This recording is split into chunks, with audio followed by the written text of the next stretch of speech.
Look, it's the Lions talk, 4 men in the room. One ass cheek, 3 toes bringing the doom. Nate on the clock, Jay catching the heat. Chris and Bia arguing right on the street. One ass cheek, 3 toes. One ass cheek, Detroit knows. Lions on the map, we don't care about the woes. One ass cheek, 3 toes, this how the show goes. Golf throwing dots, Hutch hitting the gap. We put the whole city right back on the map. No more same old, we done changed the whole vibe. 4 voices deep, talking about the whole tribe. Yeah, one ass cheek, 3 toes. Nate, Chris, BA Lions talk only, get gone. What up, doe? What up, doe? What up, doe? Welcome, fellas, to the One Ass Cheek and 3 Toes. I am your host, Nate the Great. Jay. What up, Nate the Great? It's all right. It's still early. I am your host, Nate the Great. 3 out of 4 ain't bad. 3 out of 4 ain't bad. Yeah. So I am your host, and I got my three guys here. Fellas, how you feeling? Good, man. Super excited for football season. About 2 weeks away from college and 3 weeks away from the NFL. It's the start of the next, 8 months of just pure sports. Thank goodness. Hockey, basketball. It's never a bad thing for me. That's always 4 years. Yeah. It's about the next. It's about to come to the time where I just lose my. Yeah, the heart pills start coming out. Right. I don't need to take any for more some people. Blood pressure medicine, all that stuff. Hypertension, yeah. All right.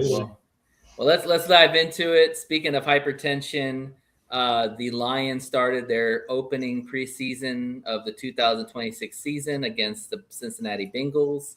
Mm-hmm. They fell 14-16. Score really doesn't matter. We want to watch the results and the battles, and who looked good, who was a little bit like B would say. So I'm gonna go by some stats here first, and then we'll dive into some analysis of that game. So Luke Altmaier was 13-22, 130 yards, 2 picks, and 1 TD. Jacob Sailors led the Lions in rushing at 55 yards. Blackshear at 33. For receiving, Lovett was at 28 yards, Sailors at 28 yards, and Black had 1 yard catch for 24 yards. And that was a TD. Defensively, Keith Abney led the defense in total tackles with 5, 4 solo. Rakestraw with 5 total and 2 solo. And then, the guy of the day, Hassasin, 4 total tackles, 3 solos, 2 TFLs and 2 sacks and a forced fumble. So he filled up the board. So shout out to him. The Lions had 145 rushing yards to 159 for Cincinnati. No, I'm sorry, passing yards. I apologize. 129 rushing yards for the Lions, 97 for Cincinnati. First downs were about the same. Lions had 3 turnovers to Cincinnati's 1 turnover. Both teams allowed 2 sacks, and Cincinnati ran 70 plays to 58 for the Lions. So starting with B, give me your analysis of what you saw in the game, and we'll just go from there.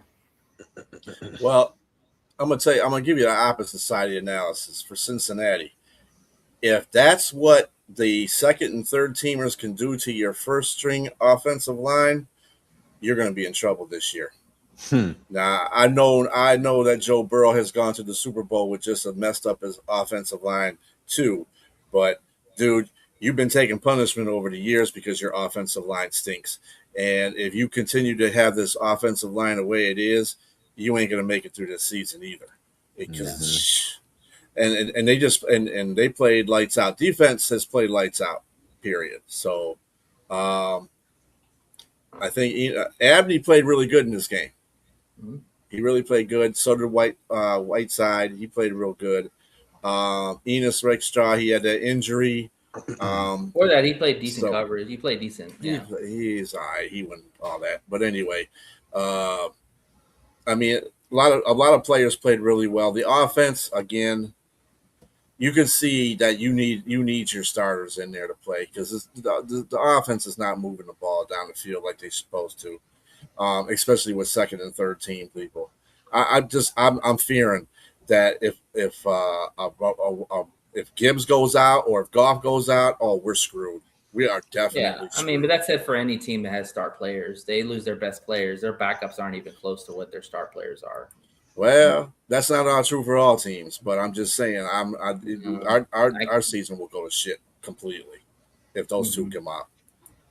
Well, yeah, I mean, they're big parts of our offense. We saw what happened when Laporta went down. The offense changed drastically without Laporta. Yeah, well, they still were up there in offense. Regardless, you have to have Goff and you have to have Gibbs. You got to have your best players on the field. There's just no doubt. You have to have your best players. Porter was a loss, but he's a loss that could be replaced. They have wide receivers. They still had Gibbs, so they still were working the lines. But you don't have Goff and you don't have Gibbs. Forget it. Well, yeah, I agree. Chris, what do you think? Oh, go ahead. I just want to add one more thing. It's not like last season's. Like if Gibbs was to go out, you had Monty. Even before that, you had Monty, Netflix, and who was the other running back we had? That guy that plays for Tennessee now. But we had those guys, and I felt pretty good if any of those guys went out. I would say that they could, step up, and the next guy could take over.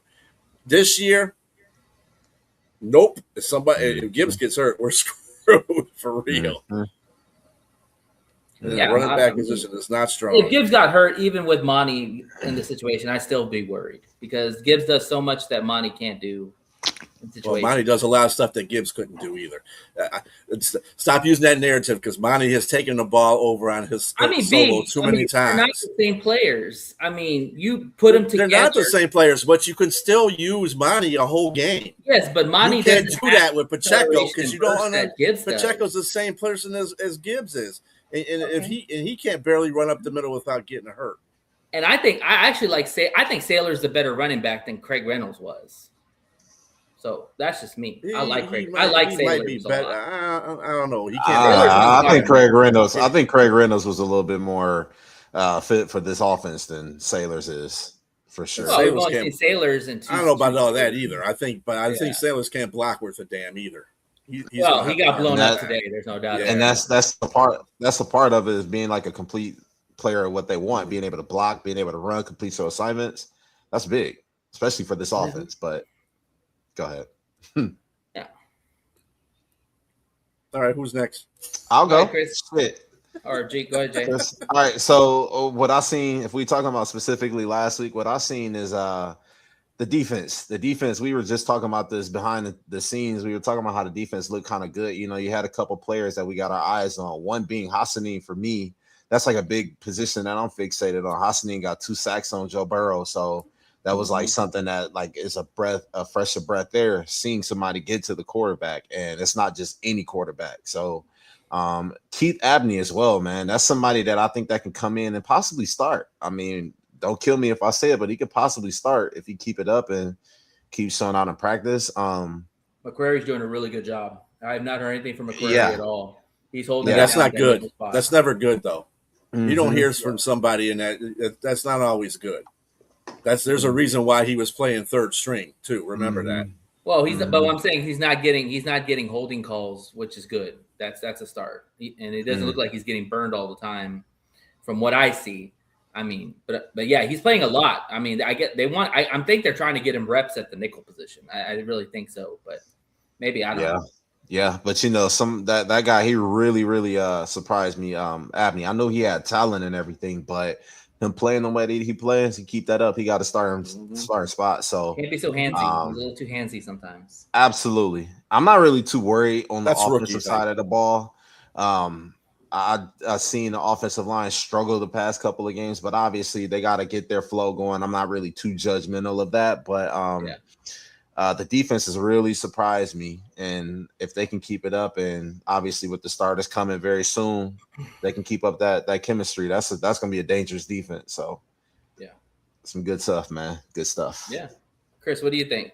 Yeah, I like the defense too. I like Abney. I mean, obviously the top guys that I've seen so far. Last week's game, Abney had more. There's more number stats than there was this week.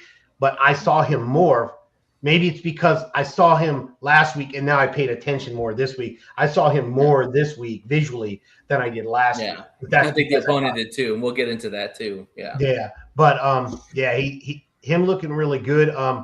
Like we're doing Cincy first, and then we're gonna go. Yeah. Just give me your thoughts on Cincy game first. Yeah. I like it. I like Sayers. Sayers did really good that first week, so I really like it. Like the quarterbacks, I'm just up and down. With the first game, it was just whatever. It was whatever. But that was Dobbs. He was like thrown into it like 3 days into the camp. So not only that, I didn't like the play call the first week that much. But then again, it was the first one, so it is what it is. But I like the defense more than the offense the first week. That's just I like it better. But there was a few guys that were. I mean, Blake Miller played okay. Again, you didn't hear from him, so that's a good sign. I'm sorry? You didn't hear from him as far as holding calls or anything like that. Or Larry. Both played well the last game. Larry played well too. Mm-hmm. Yeah, it wasn't too bad. But I like the defense played well. But I didn't outside of Rakestraw's like injury, like that's the guy I'm really because we need somebody. Robbie. We need some corner to do something. Yeah. And we need all that we can get. But yeah. They're battling out there. Him, Whiteside, and Rakestraw are all battling for jockeying for positions right now. Yep. Okay, so my thoughts, pretty much what y'all said. I thought Hassasin stole the scene. Great burst, good power, very emotional guy. If you follow his history, he's so happy to be a part of this team and a part of the NFL. So I just hope the guy stays healthy because he's going to be a rotation player for us for the future. I like Abney. I thought Whiteside did really well too. I was very happy with both. If those are our next 1, 3, and 4 cornerbacks, and then maybe Rakestraw, I'm good with that because you've got 4 solid cornerbacks, and then you got Rakestraw, and then whoever else they decide to keep. Maybe Izzy plays some cornerback too, or Vontae Maddox can play cornerback too. I don't know. A guy I'll throw out there that I've been really impressed with, and he pressed this today too, Gil Howard. I told y'all about Gil Howard when we had the draft. This guy has got a lot of burst and can mess up things in the middle because he's like TJ Lang said, he's good at getting skinny very quickly with the guards and getting and blowing up plays. He did a lot of that at Tech. If you watch some of his Tech tape, like he was blowing up players along with David Bailey. Him and David Bailey were probably the best 2 players on that D line for Tech.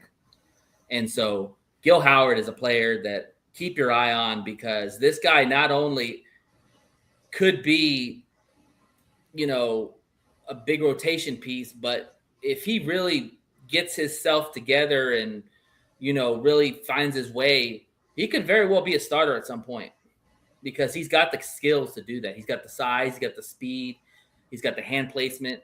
But I really like him. And if you watch that play against Cincinnati where he ran down that running quarterback, that was impressive. You don't see a lot of defensive tackles do that. So he's got speed to rush a quarterback that's running. So I was happy what I saw from him. Something with the Lions offense, and I don't know what it is. I know that most preseason games, the offense is supposed to be vanilla. Always. I feel like the Lions is pure vanilla times 10 because we don't see nothing from the Lions offense at all. We don't see deep shots. We don't see everything's dink and dunk or play action plays and all that. You don't see a lot of shots downfield. So we can't really evaluate these quarterbacks from that standpoint. All we can evaluate for them is can they hit the open shots? Can they sit in the pocket, make their progressions? Or if they have to run, can they run? Complete assignments.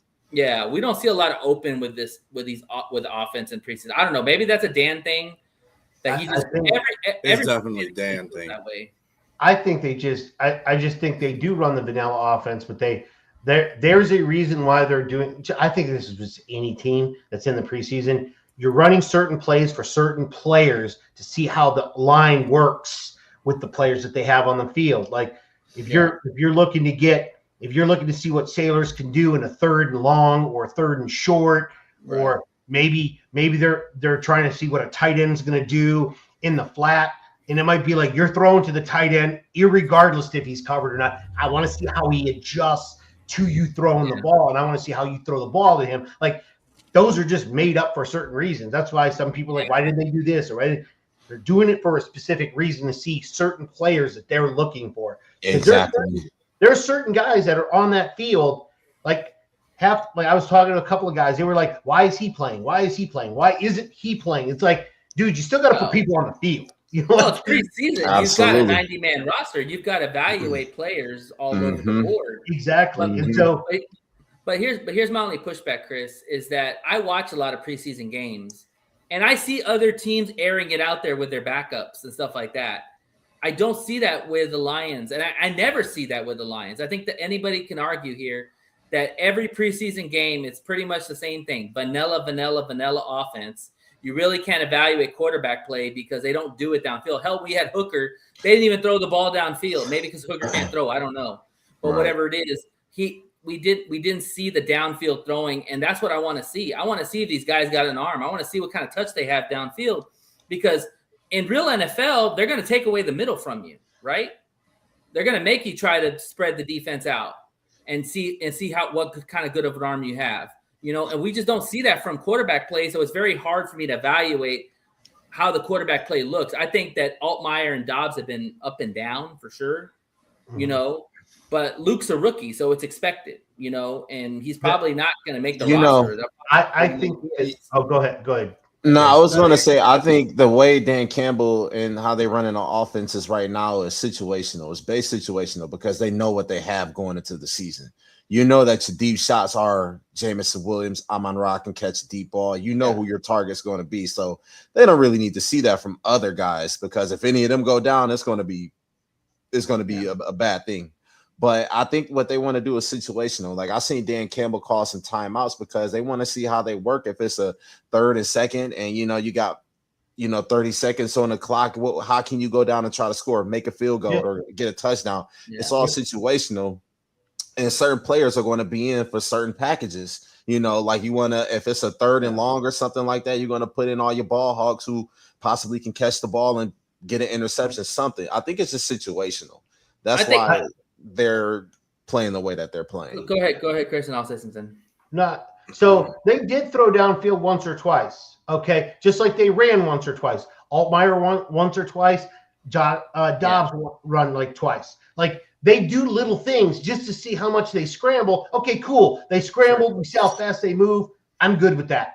They throw one ball downfield. Cool, I'm good with that. Because in practice, you can see if the guys throw deep balls. Now, during your season, during the games, you want to see how well the line, both defensive and offensive line play. You want to see how your corners play against the other team's offense. If they run vanilla, then you don't get the deep threat and see how well they. So you can't judge that. It's hard to dictate what the other team's offense is going to do. But for you, on your offensive line, you're looking, your running backs, are your tight ends blocking, are your receivers blocking? You want everything from the line of scrimmage.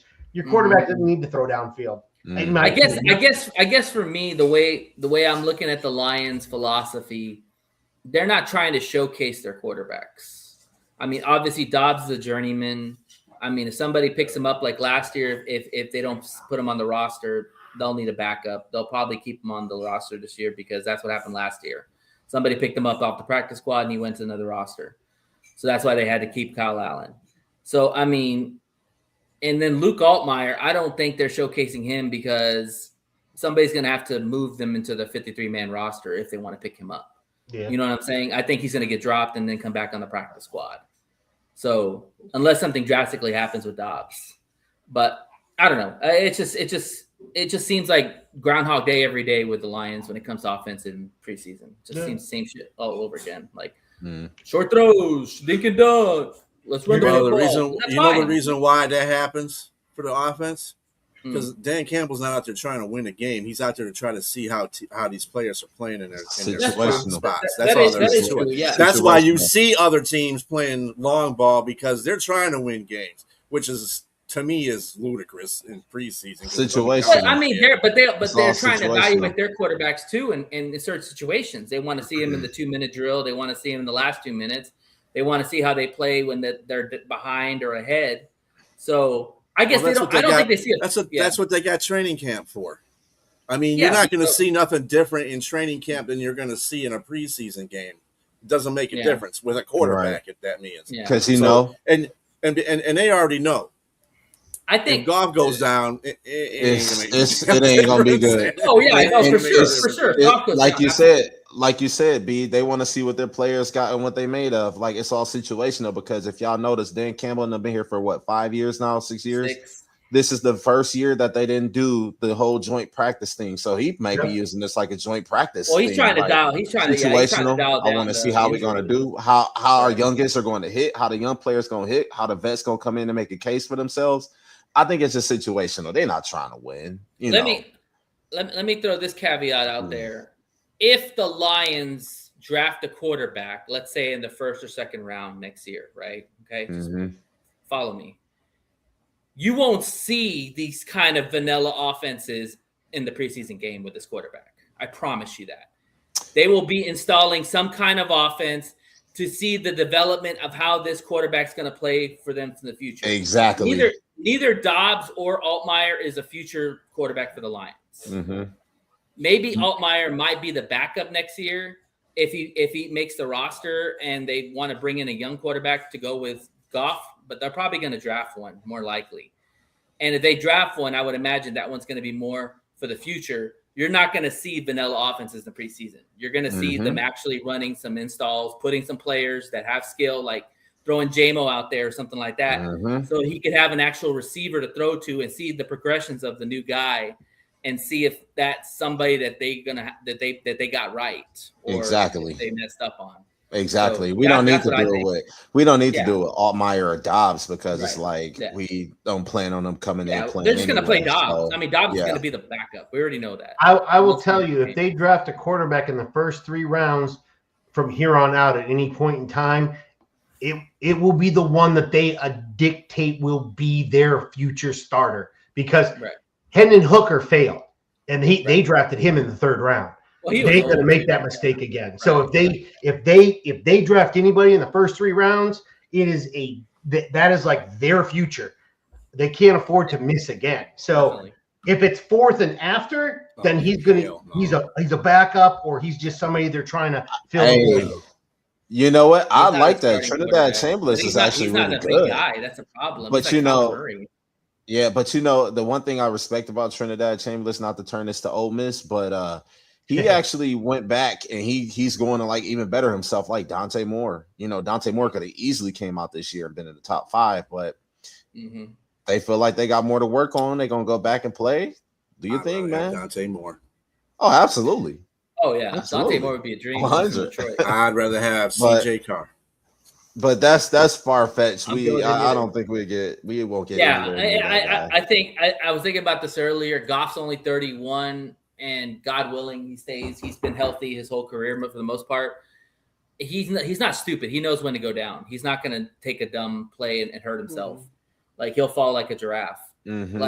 So, I mean, the thing is that he's going to play to probably about 35, and you'll probably still get 2 or 3 or 4 more good years of him if he stays healthy, because he can still rocket the arm. He can still make that. He's accurate as hell. Like, he's never been an athletic person, so we don't have to worry about that. He just can throw from the pocket. You can do that to 35, even. Hell, Brady did it till 40 something. Yeah. As long as he's protected, he'll be fine. I mean, exactly. That's what I'm saying. So I don't think the Lions will be looking for a quarterback anytime soon, because I think that they see Goff in his prime right now, and like, hey, we'll ride for the next 3 or 4 years. Now, with the contract situation, that's a different situation, because now he's going to be making a lot more money.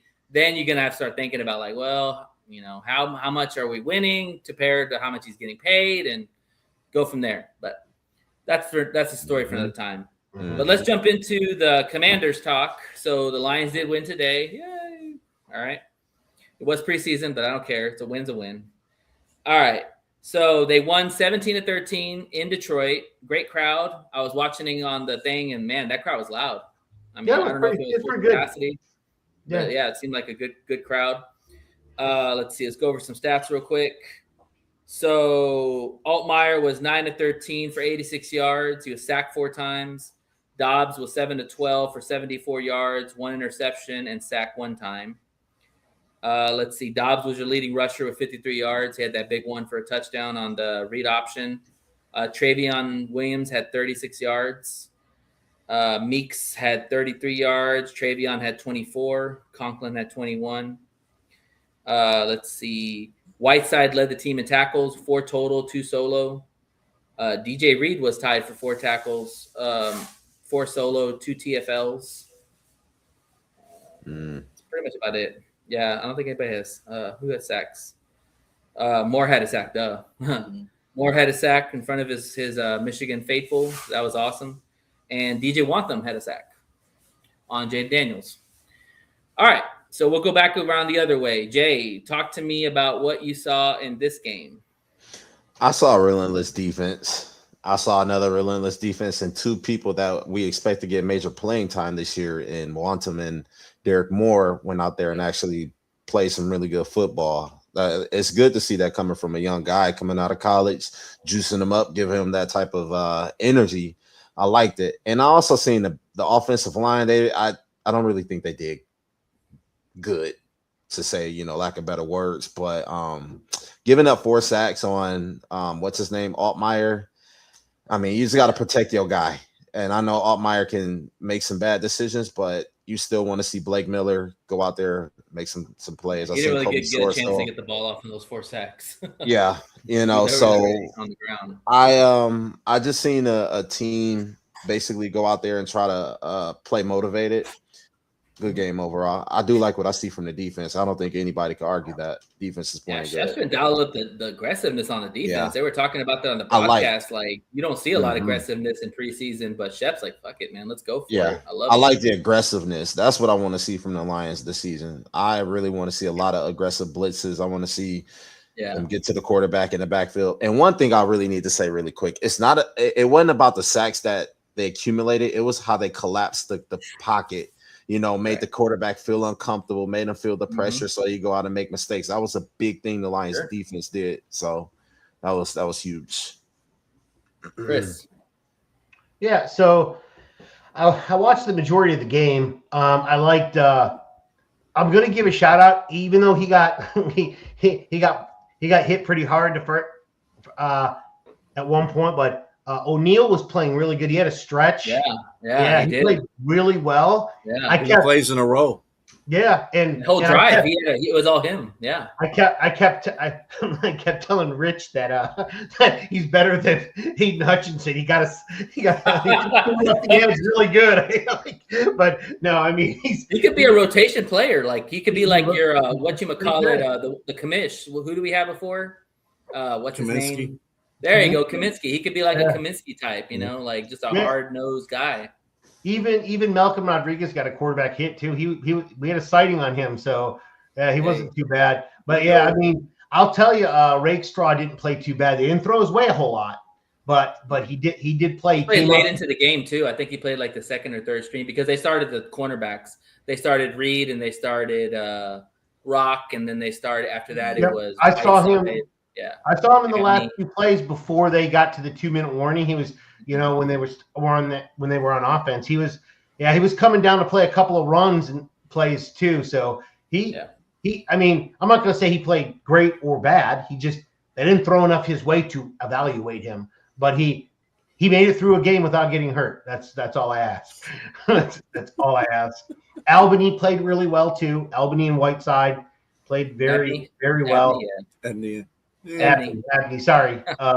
And Albany. Close enough, man. And then whatchamacallit, Moore played very well too, as well on the defensive side. Now on the offensive side, I'm telling you, man, Jacob Sailors, outside of getting blown up on a block, he's looking really good as a running back, man. I like Sailors, man. And I hate to say it, man. Sailors. I hate to say it, man. Isaiah Pacheco better start watching this back. I'm telling you, this he played well in the first half against good players. He played through, so he knows the offense, man. He played last year, so he has that leg up for sure. We played against Craig Reynolds too. Craig Reynolds played for the Commanders today. Yeah, Netflix was running out there. Yeah, that's. I mean, I just like the overall play call a little bit better this time. I think they were I think they dictated the game a little bit better, and it looked like you could see what they were trying to do, especially the O-line. The O-line was a little bit of a sieve, but it was a little bit better today. So, but yeah, I'm not going to talk about everything. Let y'all talk to as well. Go ahead, B. Yeah, I think the defense. I don't think we have problems with the edge. I think we have enough edge depth right now. We're finally good at edge at some point if we keep healthy. I agree. Yeah, I think that's something we don't really have to worry about. The defense overall played very good. They only allowed 6 points in that game, so you got to think about that. Then on top of that, there's going to be a fight. There's going to be a fight for the wide receivers, 5 and 6. It's a good fight too. If we keep 5 or 6. Yeah. Birch, what is it? We'll keep 5. Borch or whatever. Borch. Well, I just want to throw this. I just want to throw this in there, and we'll talk more about the receivers when we get to the previews of the positions. But Wilson might have a long-term injury. Dan Campbell came out and said he landed bad on his knee. So yeah, he's the most veteran guy we have. So now it's going to be up to one of these young guys to take it. Yeah, he's a good player. He's making hopefully it's not long term, but strides. when Dan says it doesn't look good, that doesn't mean a good sign. That usually pretty much means like shit. He's going to be out for a good amount of time. So yep, and also the offensive line needs a lot of work. Mm-hmm. Yeah, they need a lot of work. I mean, the first play you come out and you botch blocking a couple of people, and they get to Dobbs, and Dobbs needs to better control the ball and hold on to it. He ran into that sack. Yeah, regardless of the fact what he ran, that shouldn't have been out there. The offensive line just, they just let everybody. There was no communication. What the hell? What's going on there? But Dobbs has got to be smart too to see that coming and say, "Hey, shit, I need an audible." Goff would audible into something I'm sorry when you got half of the damn team coming after you because the offensive line couldn't block anybody initially. Then you got problems. You can't run out of that. I'm sorry, you can't. You could be Josh Allen, not run out of that. Okay, that's all I'm just saying. Yeah. And then the interception he threw was crazy. Terrible. That was a dumb interception. Eat the ball, man. Just eat the ball and go down. Right. Especially. I'm gonna give Dobbs some credit for that he ran the 50-yard touchdown in there, but I think to his credit he was doing that because he needed to overcome his 2 mistakes. Oh, absolutely, and that's what it is. And you got to remember something about you. Give him a break too because he just joined the team like a couple of weeks ago. Yeah. He's still getting familiar with the offense. He's missing a lot of easy throws, man. Like he had a rollout where he had a wide open Tom Kennedy or somebody there and just overthrew his ass. Like you can't miss those throws, bro. You got to hit those easy throws. Now, I know somebody mentioned about play calling was good. I think that was you, Chris. In one stretch, no, it wasn't. It was near the end of the third quarter, I believe it was, and they ran 4 straight times up. I get you. I'm like, dude, I get you. Fuck? Yeah, I know. Well, you guys just said he's not playing to win, so that's what it was. It was an evaluation of the line, probably. They want to see how the line. That was the evaluation. They got an F. Because you couldn't advance the ball in 4 carries to get past the first line. They got to have. You know they even do it. Sometimes they do it in the regular season. It'll be run, then it'll be a run, and then it'll be a run, and then they'll put the field goal. Yeah, it's the same play. Like run the same run between the center and the guard all the time, right in there. That's like, dude. and let's be honest too, fellas. Like I just thought of this right now. Another reason why the offense, they don't show shit is because our receivers are shit. Let's just be real. Outside of JMO, Tesla, and Brown, who else can we rely on to make catches or make plays for us? Kennedy. Maybe Kennedy. Kennedy definitely can. I think Lovett. I mean, can but too. outside of but that's low hanging fruit right there. That's what I'm saying. Mm-hmm. Like that's after Kennedy, who the hell else can you say you can rely on to make catches? Well, regardless if you want to win or lose the game, that's part of your evaluation. Yeah. So when you get in down in distance, you should be able to rely on your receivers. This is the reason why you have preseason, so you can see this kind of stuff. Yep. So what your point is, Dan does not like to win. Yeah. No, we got you, but you can't tell if you don't use those players in situations. True. That's what I'm saying. But you don't got running the ball 4 straight times between the guard and the center is a dumb thing. I'm sorry. I'm going to tell you right now, losing Kendrick Law was huge because they were really looking to feature him as one of the receivers for the future. because That of the was my speed guy, he Kendrick had, Law. the size, and they were going to feature him in preseason. Crazy. And him going down, they were like, oh, shit. Now who do we have? We got to go get Kendrick. We got to get some guy from the UFL in black. We got to get some. We got Lovett that's back there. Dortch. They don't even use Dortch as receiver, which is shocking. I guess they're protecting him for the return game. But I mean, like, they don't have any juice, guys. There's no juice out there that you can get excited about that's going to go downfield. Law would have been that guy. Like, Law would have been the dude, like, okay, dude, go on a go route or go on a cut, a slant, because you got that burst and speed that can take it to the house. But, you don't have that. I'll agree with BA 100% on this. Is like, if you're running, then I mean, yeah, I get it. I don't know why they ran those four. I forgot about those four. I'm glad you remember it. But the four is like, if you're in a regular game, if you're trying to simulate a game, and it's a first, if it's a 1st and 10, and then it's a 2nd and freaking 8, and then it's a third and 8, you got to pass at that point, because in a real game you're going to pass. I want to say that's preseason situation, but Dan would do that in a regular season game. I could see him doing that shit. He has done it, but what I'm saying is that you can't be afraid to throw the ball, especially in a preseason game. Well, like, we want to get something. That's at that point when you're at 3rd and 8 and you've already tried 2 runs, it's not working. What are you trying to prove? Right. What are you trying to find out with a player that you just didn't find out 2 plays ago? They already know the run's coming. And if you think that, well, we don't have the receivers to do it, they got to figure it out. Throw it into coverage. Those receivers got to come down. That proves my point. They were trying to win the game. That's why they did that. They were trying. They had the lead, or they were close. They were trying not to lose the game. They were trying to win it. It was at home. They were playing not to lose. I don't know. I don't think they were trying to win. Games to win. You want to know one one reason? reason? To be stationary. That's the reason why. I mean, look at this. What was the score, B? What was the score at the time? It was Do you remember 17. It was 14-13. Okay, so we're up by 1. Okay. Yeah, and then that's when they kicked the field goal. I'm going to tell you this. There is a difference between the offensive coordinators. When Ben Johnson had the offense during those years in the exhibition, they did a hell of a lot more during the preseason. Once they didn't have him, and they had Morton, and then Morton at the time, and then they had Pet. They're doing the same thing that they did the last 2 years in the preseason. They're not doing that. We're not going to take any chances, because see, Ben Johnson, to give him credit for some things, he's the one that can make like 16 different plays out of one. Yeah. So you can say that the offense is vanilla, but his vanilla is a whole different type of vanilla. Okay, so he can run one play out of the 16 that he can form from that, and that'll be good enough.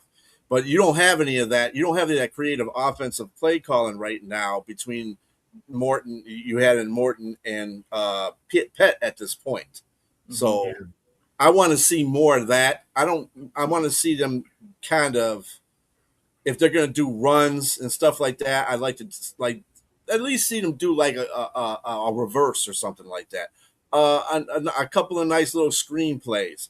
A couple of throws, throws down the field that are off like play fakes, like Goff would do.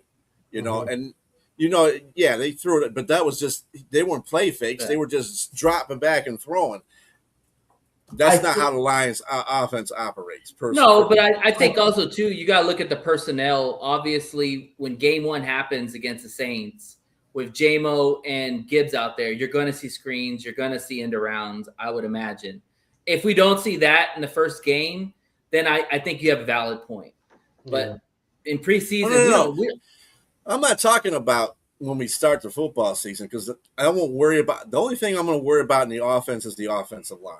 Other than that, I'm not worried about the offense. What I'm talking about is your point of these players getting plays out in the preseason. You're not going to see what they're going to do unless you start throwing stuff at them. Like, hey, I want you to go out there and have a quarterback say, go out 10 and out. You know what I'm saying? Backyard football for a little bit. Yeah, and this is why I don't understand why you don't roll J-Mo out there or Tesla. Tesla didn't even play.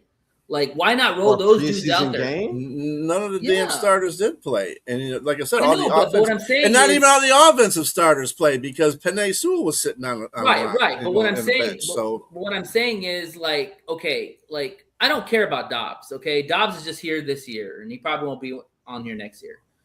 But if you want to see what Luke has, at least give him some kind of weapon out there. Like put a JMO out there. I'd like to see what he would do with JMO, or I'd like to see what he'd do with Tesla. You know, like he started with Tesla, but they don't want to do it because why is that though, Nate? They're just protecting their starters. That's all they're doing. So I mean, I'm asking, why do you want to see JMO out there? I mean, I want to see JMO get some reps. I want to see Tesla get some reps. Amon-Ra is the one guy. Listen, Amon-Ra is the one guy that he don't have to play one damn snap in the preseason and he'll be fine. You know, I'm sure they get reps in practice together. Oh, absolutely. But I'm just talking about real games. Yeah. And while I understand that, I think that putting Altmaier in with JMO or something would be risking something that's just unnecessary. If you ask me, that's just my opinion. And you know, I don't think that Luke Altmaier is even the for sure number 2 quarterback. So, you know, I don't think it really would make sense to put JMO in at that time. But I just want to see these guys have some better. No, he didn't play at all, Robbie. Yeah. But anyways, no, he did play. He did play today. I seen him out there. Tesla? Yeah, Tesla did play today. Oh, I seen him out there. He did. He played maybe for a series, and that was it. Right? But he didn't play. I could have sworn I seen his jersey. I don't think he did. He played the last game, but he didn't play this. He was dressed. I don't know how many snaps. Yeah, he didn't play. He was dressed. I saw him in uniform. Let me see. Okay, I was about to say I didn't see any catches or any looks as far as he didn't play. He didn't play. All right, so I'm going to give you all some of my observations, and we're going to move on to the roster breakdown positions. Damn. All right, so real quick, I love what I see from the defense. I think that listen, guys. If the Lions are going to go anywhere near the Super Bowl, it's going to have to be with a top 10 defense. It's going to have to be, period. If we don't have a top 10 defense, we're not going to be in the Super Bowl, period. Mm-hmm. So what I've seen from Shep this year is huge because this is year 3 for Shep, right? Right? Year 3? 2? 2. 2? For Shep? Yeah, this is his second year. Oh, second year. Okay. So this is kind of his coming out party, right? Year 3 is supposed to be his breakout, but this is his sort of coming out party because now he's familiar with the defense. We've gave him some more weapons with Wantham, Abney, added got a healthy Hassassin, healthy McNeil. But anyways, the point is what I'm saying is the defense is supposed to be looking good because defense usually is always ahead of the offense in preseason. So far, I like what I see from Wantham. I love the way they closed the pocket on Jaden Daniels. That's a good quarterback that you did a good job against. I was very proud of them there. Secondary held their own. Abney did get picked on a lot in this game. B brought that up in the chat, and I think for a reason because they know that this guy's got talent, and so they want to see what this guy's about. So this was good teaching tape for Abney. He can't be grabbing. The guy made that catch. He can't be grabbing him, so he's got to work on that. But Abney's going to be a special player. I like Abney a lot. I think he could be like a Meek Robinson 2.0, in my opinion. He just plays that hard, and he's very aggressive. He can make tackles. Speaking of which, that's a guy who got the damn fumble in the first play. I know. They said a Meek Robinson. See, that's what I told you. Y'all just want to keep giving up on folks. Okay, that's all right. I go somewhere else and be but I tell you what, to your effect on the defense, I like how he's calling the defense. I really do like Shep's calling the defense. That first play where White got right up the middle on him, it was like a surprise. They didn't know what the hell was going on. You just saw this flash, and it was over. Zipped right in, and it was over. Plays That's done. Another addition that I'm happy about is White. He's going to be him and Jack are going to be a tandem to deal with. Absolutely. Something else too, though, Nate. Really quick, I want to add. You said if the Lions want to get anywhere near Super Bowl, they got to have a top 10 defense. Also, they have to have a really good offensive line. Their offensive line has not necessarily, dude, because you look at their offensive line last year, we were topping points and topping offensive yards and all that, and we had a shitty line. I mean, but when we went up against certain players, when we went up against certain teams with a good pass rush, like the Packers, they fell flat. Think about it. That's fair. even while the As- Lions had a good offense, there were times that they were falling flat, you know, and But Well, you don't your wanna defense keep- couldn't stop but you- anybody. So that you didn't can help you the but situation. you could say that, yeah, but you don't Mhm. want to continue that to happen because No, eventually you know it's going to get better, right? somebody's going to get hurt. It's going to be Mhm. either Gibbs or it's going to be Goff or both, Mhm. and you Yeah. don't want that to happen. So you Right. want that offensive line to The be at offensive least line top has 10. to But this, At be, least but top 10. the skills Yeah. are so good on this team that you don't have to have everything perfect. Like, I that's would what I'm have to trying say, I would have to You got to disagree have with it you better than there. it was last saying. year. Because Way Jared better Goff, than it was last because Jared Goff, he thrives under having a Sure, whole no bunch problem. of time to get the ball to But- his but- receivers and shit. And but if you look don't at the have stats. that, that's going to break Right. down the play But big look time. at the stats. Even with a shaky O line, we were still tops in the NFL, or we're on tops in the NFL in points, still tops in the NFL in total yards. Like, where was the defense? The defense was dead last in passing, or near dead I last agree. in passing, and we were terrible against the run in the second half. I got So- a little something for you, Nate. Remember the very first game when the Lions played the Packers?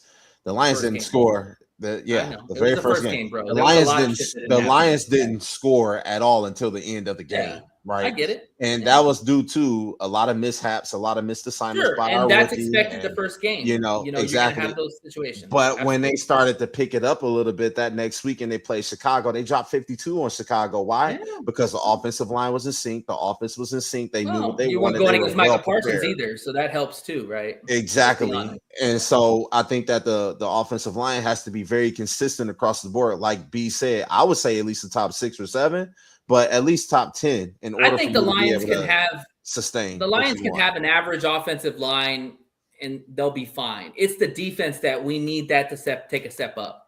agree. Because if the offense is making the points and defense is giving up the points, then you're just breaking even. Mhm. We have to get back to that point differential we did earlier in the season where we're really high, and then as the season waned, we started getting out of that point differential. When your Mhm. point differential is high, your team's doing really, really well because you're scoring points, you're not allowing a lot of points. Mhm. But when your differential is down, you're giving up more points than you're scoring. That's the problem. Mhm. So this defense has to be top 10 for us to get to the Super Bowl. But anyway, Absolutely. I agree. back to my point. So the defense looked good. Offensive line in the beginning looked fine. I didn't really see a lot of big issues. I mean, I'd have to watch the All-22 to really understand the line. But for the most part, it looked pretty good. No holding calls or anything like that. So that's always a good sign. Turnovers can't happen, period. We got to stop turning over the damn ball. The last two games, we've turned over the ball 5 times, 5 or 6 times. That's inexcusable. I don't care who's back there. On top of that, I want to give shout out to 2 players. First off, my boy Gil Howard, again, guy blowing up stuff in the middle, being a force inside. I love watching this guy play. I'm really excited for his future. And then the other guy I want to give credit to was DJ Reed when he blew up that run play. Now I didn't like the backflip. Fucking stupid ass. Don't be doing that shit. Yeah, I was kind of like, dude. Yeah, but that's why you coming pick off DJ a foot Reed to run. injury, motherfucker. What the hell? Avonte Maddox had a good play too. Yeah, him too. Yes, Yeah. Maddox had a- yeah. He He played deep into the smashed. game. Yeah, That was like in the Yeah. third Sure quarter he did. made that play. Sure Yeah, he did. did. That was really good. Sure did. Yeah. I seen Yeah. that. I was like, Rock okay. Ya-Sin made a couple of Rocky really Ya-Sin, good plays too. yes. He Yes. stopped So that, other- that third down, I do believe. That third down Mhm. conversion. Mm-hmm. If there's one concern I see that might from last year to this year is the return game. Our kickoff return coverage is crap, man. Our return coverage is crap. I don't know what we need to do. Even with Khalif back there last year, it was still crap. We barely gained any yardage. That has not changed.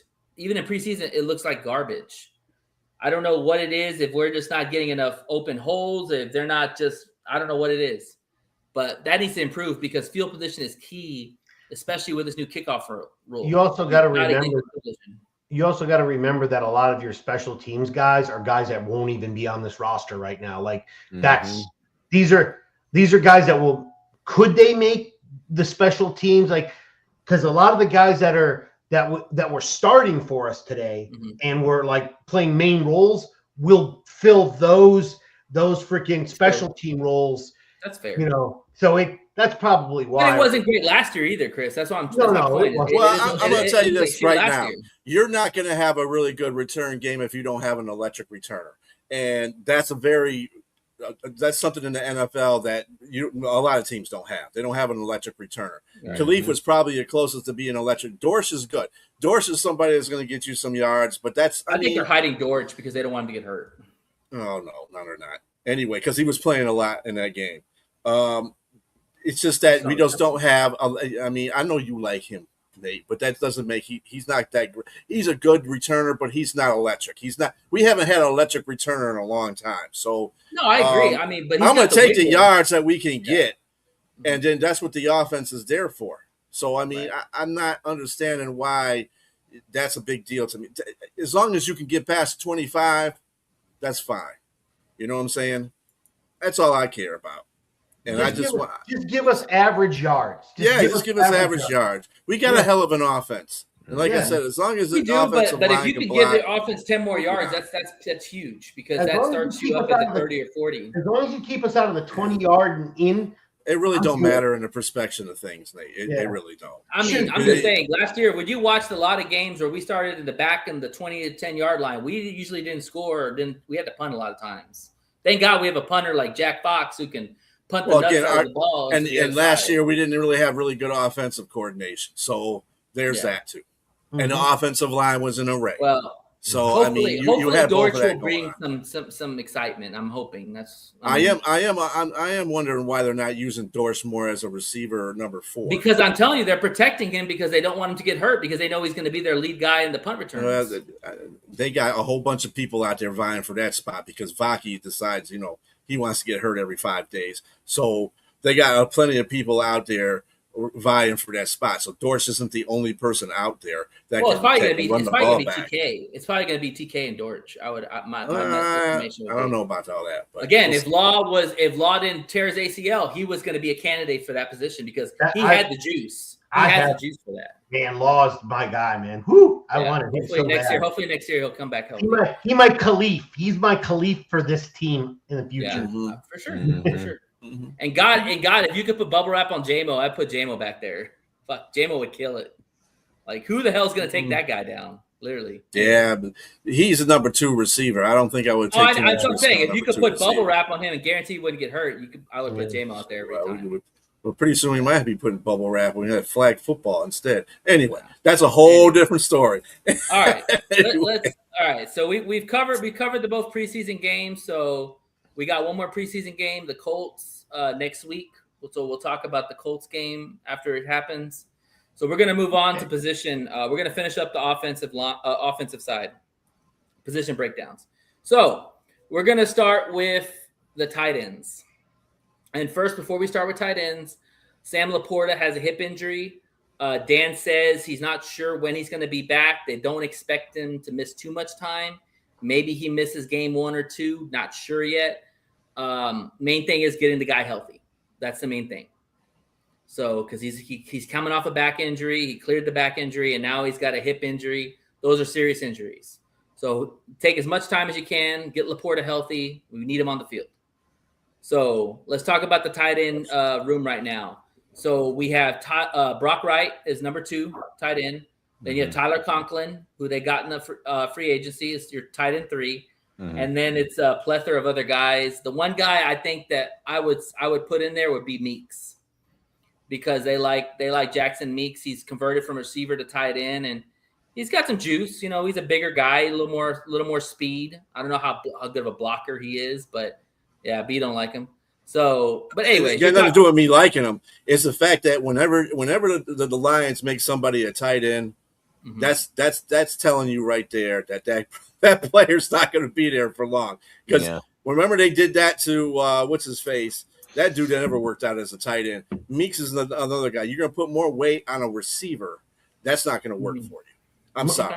The 3 tight ends that they got right now. The 3 tight ends they got right now are solid. They're going to keep those 3. So they're probably only going to keep 3 tight ends. They had Meeks. They had Meeks playing it today, and he got burned. Been a tight end. He's been a tight end since training camp. Yeah. Okay, that's what I thought. But he was on the edge blocking, and That ain't it. Yeah. I'm sorry. Yeah, he's not a I'll blocker. put He's I'll more put of a another receiver. O line out there. Like, I mean, I'm Okay, sorry. so I'll let's convert. circle. I'll convert an O lineman to tight end before I'll. Mhm. All right, so let's circle back around.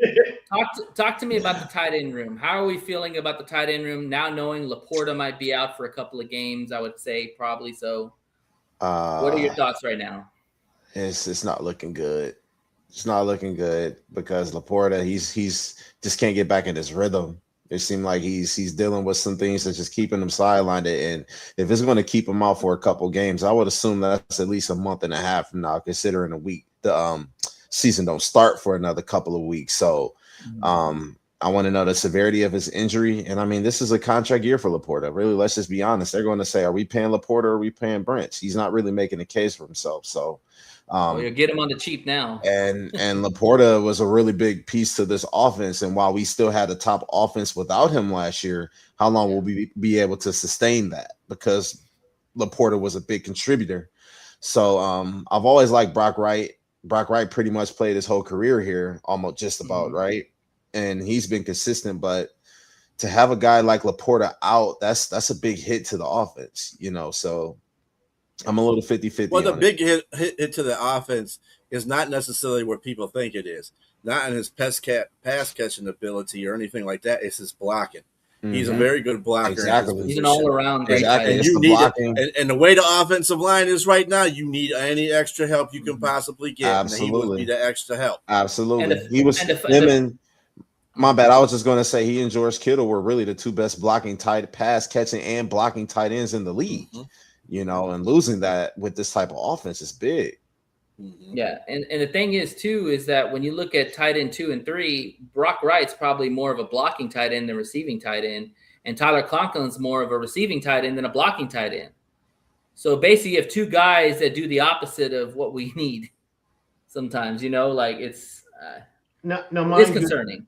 It's very hard to find an all-around tight end in the league. One that both can block and can also catch. So usually it is they're either a blocker or they are a receiver. Like there's no right. Yeah. So it's hard. Porta's mixture of both. Yeah. Yeah, makes him so unique. That's what makes it tough because if he's not going to be here, like I mean, if he comes back game 2 or 3 and he's fine the rest of the year and he does great, cool. But we have to see it. And he keeps getting injured, even if it's little tinge injuries. I ain't going to sign you unless you want me to sign you with an incentive-laden contract. Like, well, they probably will do some kind of thing like that. Yeah. I seldom see teams do that anymore. It's like, are you going to accept a 3-year, like $10 million contract, and you have to play at least 80% of the games to get your nobody's gonna play that. They'll find a team that will pay you freaking like 3 years, like $70 million. He's still young too. You can't give up on a young guy like that. Like he still hasn't even hit his prime yet. You talking about Laporta? Yeah, he came out of the gate right out like on fire. It's just he had a setback with the back. Setbacks, and that's the scary thing is though. It's like if he's having these types of injuries early on in his career. You know, I wonder with more wear and tear, how will that affect him down the line? Better with age, man. Injuries is not better with age. They do not, especially that's the young man's game. Football is a young man's game. You know, but the good thing is with Laporta is it's not like with Brock Bowers in Vegas, where Brock Bowers is the guy. Like he's going to have to catch 100 catches. He's going to have to be the main focal point of your offense. Sam Laporta is a part of our offense, but he's not the main focal point. We've got Amon-Ra St. Brown, we've got J-Mo, we've got Tesla. I like Laporta because Laporta takes the linebackers away from the middle of the field and opens up for guys like Amon-Ra St. Brown, opens up slants for J-Mo. Like you need that threat. For this year, I 100% agree. But when it comes to that, okay, now he needs a contract. That's different. That's a difference. Yeah. That's when you're like, you can't pay him like a number 1 receiver when he. No, we got to see how healthy he is. You're right. Yeah, absolutely. You know, but that's in check. This injury for me puts the contract to the end of the season. Yeah, I think if he would have since he started camp healthy and he was past the back injury. And if he played well in the middle of the season, they probably would pay him. This is actually probably going to derail him to the end of the season. And I think he's okay with that because if you listen to the interviews, he just wants to play ball. He's not even talking about contracts or anything like that. He understands the situation. He understands that tight ends are underpaid, so he wants the guys to get paid. But I think he just wants to play ball and stay healthy. So hopefully they'll figure that one out. Mm-hmm. So the good thing is, in my opinion, with the tight end thing is that last year it was a bigger issue because you just had Brock Wright, right? And then Brock Wright got hurt, remember? And then we're screwed. This year you got Tyler Conklin, so now you've got at least 2 tight ends that you can still run 2 tight end personnels, 12 personnel. You can still have Brock Wright as your blocker, and you can still put Tyler Conklin as a receiving tight end. And hopefully you get some kind of, results there from the passing game. You'd put, genuinely probably put the blocker on the left side for the blind side, and then you put the pass catcher on the right side. Yeah, I'm just saying you have option. You'll have a receiving option. Mm-hmm. Yeah, it depends on how Pet uses his tight ends. I don't know how. I know he had Christian McBride at Arizona, but that's Trey. You're going from Christian McBride to Sam Laporta, so you really don't have any much of a change there because Christian McBride was awesome last year. But that was an individual effort. You didn't hear about the other damn tight end, though, did you? Hell no. Sure So, that's the thing. That was another point. I don't think Pet runs a lot of tight end sets. That's what I'm saying. I don't think he runs a lot of tight end sets. He's more of a everybody get in there for the run kind of guy. Yeah. You're going to rerun the ball more. And that's another good point is that offense was predicated on Trey McBride to be successful. Like, the Lions can have other Mike weapons. Wilson in there, and they had Harrison in there. They had Connor when he was healthy. Yeah, the backup quarterback. Petz did a hell of a job of what he had. That gives me hope for him. Hopefully, with us. Mm-hmm. All right. Anything else on the tight ends? Nope. Okay, let's move on to receivers. So obviously you have your main receivers: Amon-Ra St. Brown, J-Mo, Isaac Tesla. Who, if B thinks that they're going to carry 5 receivers, who's your next 2 receivers? Well, Dortch is going to be one of them because he's going to be a return guy. So 4. Right. So your 5th receiver. Who's your 5th receiver? I'm going to say love it. Love it. Okay. What would you say, B? 5th receiver. Hold on a minute. Let me see here. Assuming Wilson's out. If Wilson wasn't hurt, I think Wilson makes the 5th receiver because he's a veteran guy. He's got speed, but I think he's going to be out for a little bit, according to what Dan's comment was about that. I kind of did like what Tay Martin did today. He was pretty much all over the field. He was. I think Levitt's. He got early reps. Yeah. Yeah, I think Levitt's time is coming for him. He's about to. I don't know if they're going to keep him. Jackson did a pretty good job today too. He wasn't doing too bad. If I was going to keep Jackson, Lucky Meeks? Jackson. Lucky Jackson. Lucky Jackson. Yeah, Small, he did pretty good today. Yeah, he's 6'1". He's not short. Okay. He looks short. Malik Cunningham, I didn't see a lot of him at all. I don't think he's going to make. He's a converted quarterback. Black.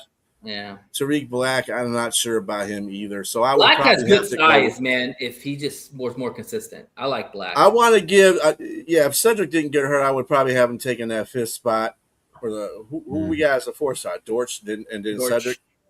Yeah, I wouldn't be surprised if Cedric took the 4th spot and Dortch took the 5th spot. It could go flip either way. but if Cedric's out, then he's going to be. He'll probably be out he'll probably be on the IR.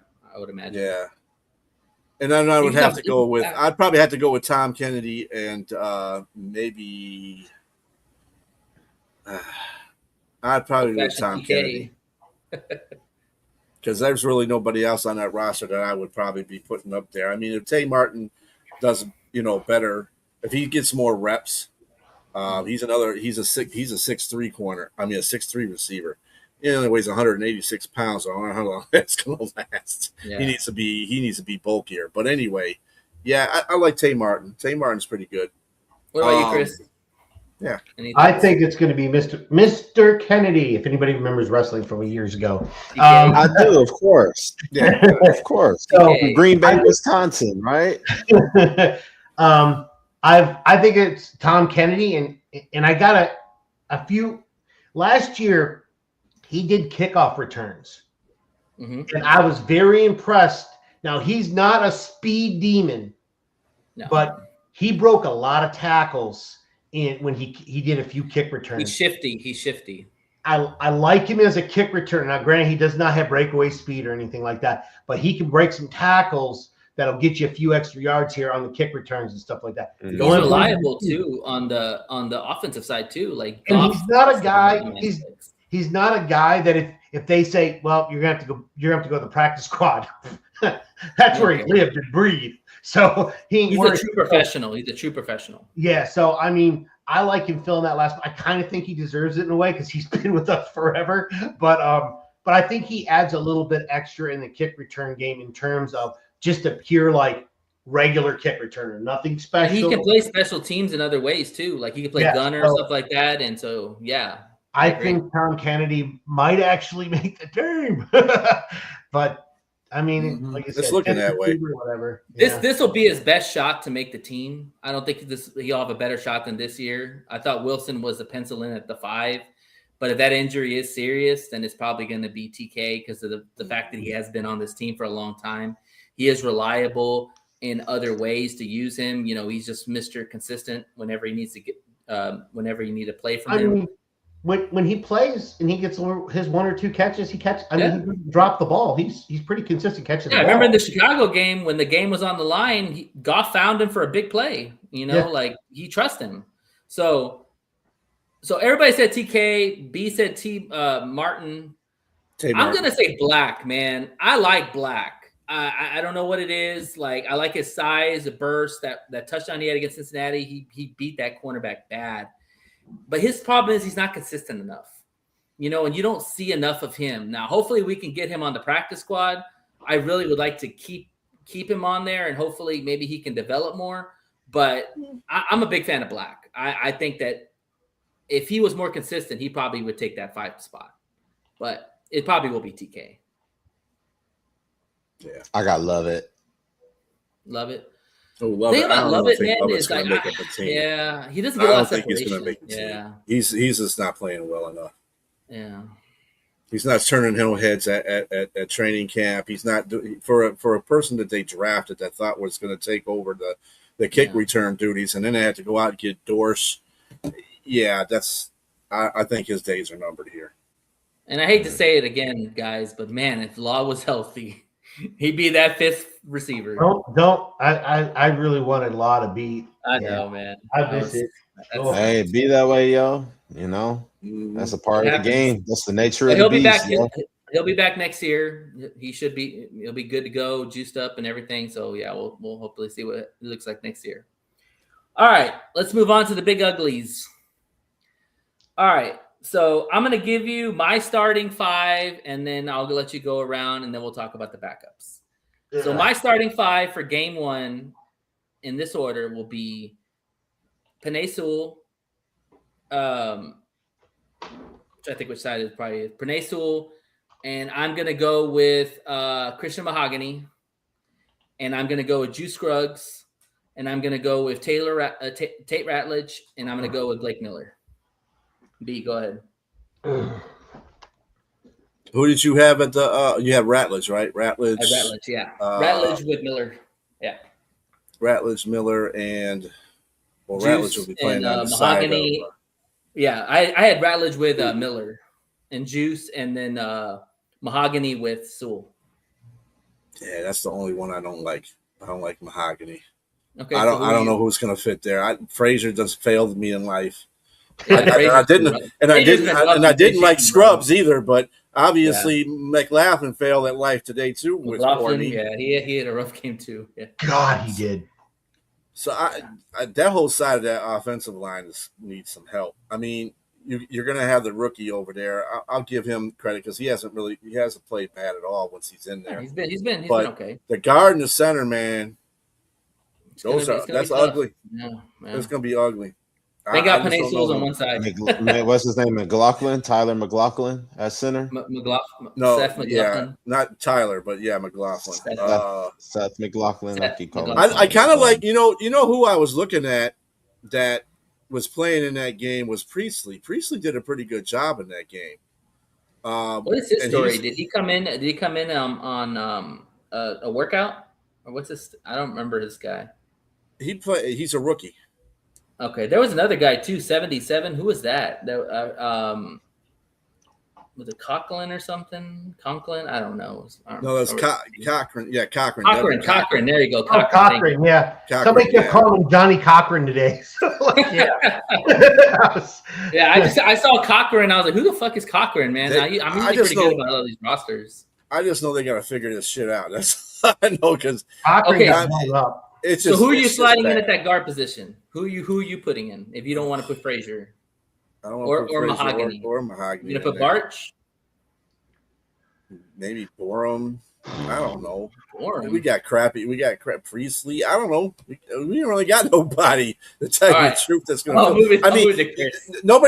nobody said anything about the fact that they did take in Lakin Tomlinson and Will Hernandez over the week. Yeah, that was to try for surprising. those I think that was positions. just to kind of maybe No, that wasn't surprising. It wasn't kind of anything. They don't have no confidence in them guards. That's what that is. Yeah, but no to get confidence. those guys done Yeah. shit.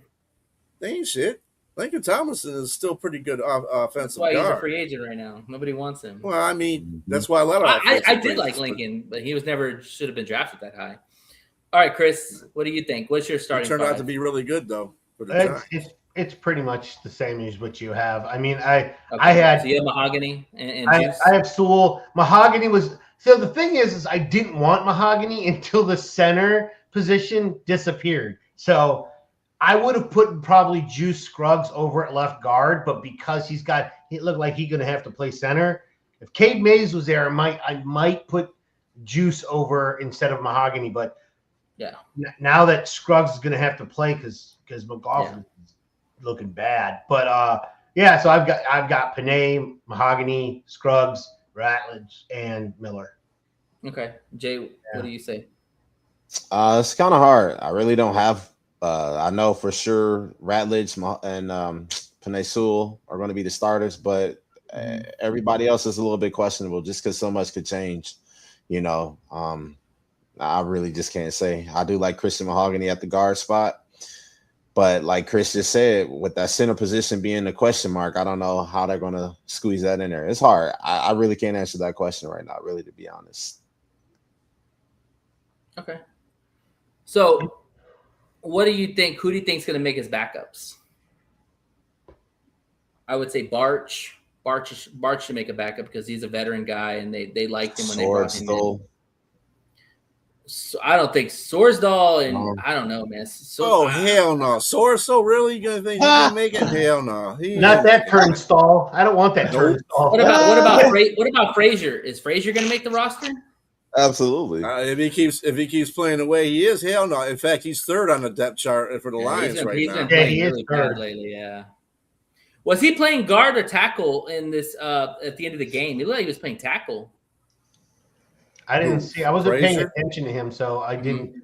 I was Yeah, just I wasn't watching. paying Because he Blake played tackle Miller. at LSU because done when they pissed pulled me Blake off. out, who was the other guy? Was it Cochran? He done pissed me Probably off that the first Cochran game, guy. so I was like, Frazier, you're. You already over with him. I'm gonna do the same thing with Seth McLaughlin too. I'm like, hey, you do not. Does he make the roster? Does he make the roster? Who? I would say he Yeah. would make the roster because he's a pure center. That's the only Yeah, reason they're why gonna he have would to make carry the about roster. 9 or 10 linemen, guys. So you got your 5. Who's your other 4? Well, usually they like their just like anybody, they like their linemen off. Versatile, Yeah. so they can play multiple positions. So, I mean, you keep as many as you can. You put the rest on freaking practice squad. Okay, so who are the guys? So I would say Seth is one. They probably keep Frazier because he's still a young guy and they drafted him. Mm-hmm. I would say Barch. Braun. I would keep Barch. Oh, like Larry's definitely. I'll tell you in there. somebody they might keep, and they've kept him every season Nice. since he's been Nice. here. Nice. He went off got with an hurt. injury today. Yeah, he looked okay. Yeah. But But he Nice, looked okay later on. Yeah, but yeah, Yeah, and What Nice about is the- like- he'll make it. He'll make it. What about the big Canadian guy, the 6'9"? Was he like? Is he even playing? He's hurt. He's not even playing. Who, Giovanni Manu? Yeah, he's on. He's not even No, playing. he's not even He's playing. out. He's hurt. Yeah, he's out. He's out. He's going to be out. He's going to be on the IR anyways. Yeah, he's going to be on IR. He's going to be out. Once he gets on Just that IR, bye. See you later, King Rocks. Yeah. Is there anybody? What about the Presley guy? What is he? The guard? Is he a guard? He's an offensive tackle. Yeah, Oh, he's he's an a offensive tackle? tackle. Yeah, He's a tackle. They don't even have him. They have him as the fourth line. Yeah, they'll bring I know. him back. They'll bring him back on practice squad. They're not going to put him on the 53 because the swing tackle is going to be Larry. It's going to be Panay, Miller, and Larry, and Larry's going to be the swing. So, but yeah, I am worried about the guard spot, man. I'm not real big about this offensive line right now. They got to really come together and. Losing Cade sucked, man. Let's just be honest. Losing Cade, that was. Yeah, I mean, it was a bump in their program. Again, don't make Cade out to be like he was this. No, but the one position that we tried to fill in the offseason, the guy gets fucking hurt. Guard too. That right guard position in there. Yeah, the right guard position. Nobody has any problems with. I mean, it's just. They got Panay on the other side. I mean, it's hard to predict an injury to happen. Like you could have signed the best center. You could have. What was the guy that top center that was out there? You could have signed him. Vegas. Yeah, but it was a freak injury. It was a freak injury too. But see, what I'm saying is the loss from that to Cade is that would have been a difference. That would have been a big difference because he's a way better center than Cade Mays is. So, I'm just saying. But is Cade's backups? How far are they from Cade? Well, we're going to see because if he plays center, Scruggs was one of the worst PFF guys last year with the Texans. That's the point I'm trying to make. Our offensive line is looking like it did at the beginning. Our center. I thought our offensive line was actually better than it was last. It was better than this year than it was last year. Was fine. That line was better than this year's line. Just run Tate's way. That's all I'm gonna say. Just run Tate's way and Miller's way. That's that's the best side.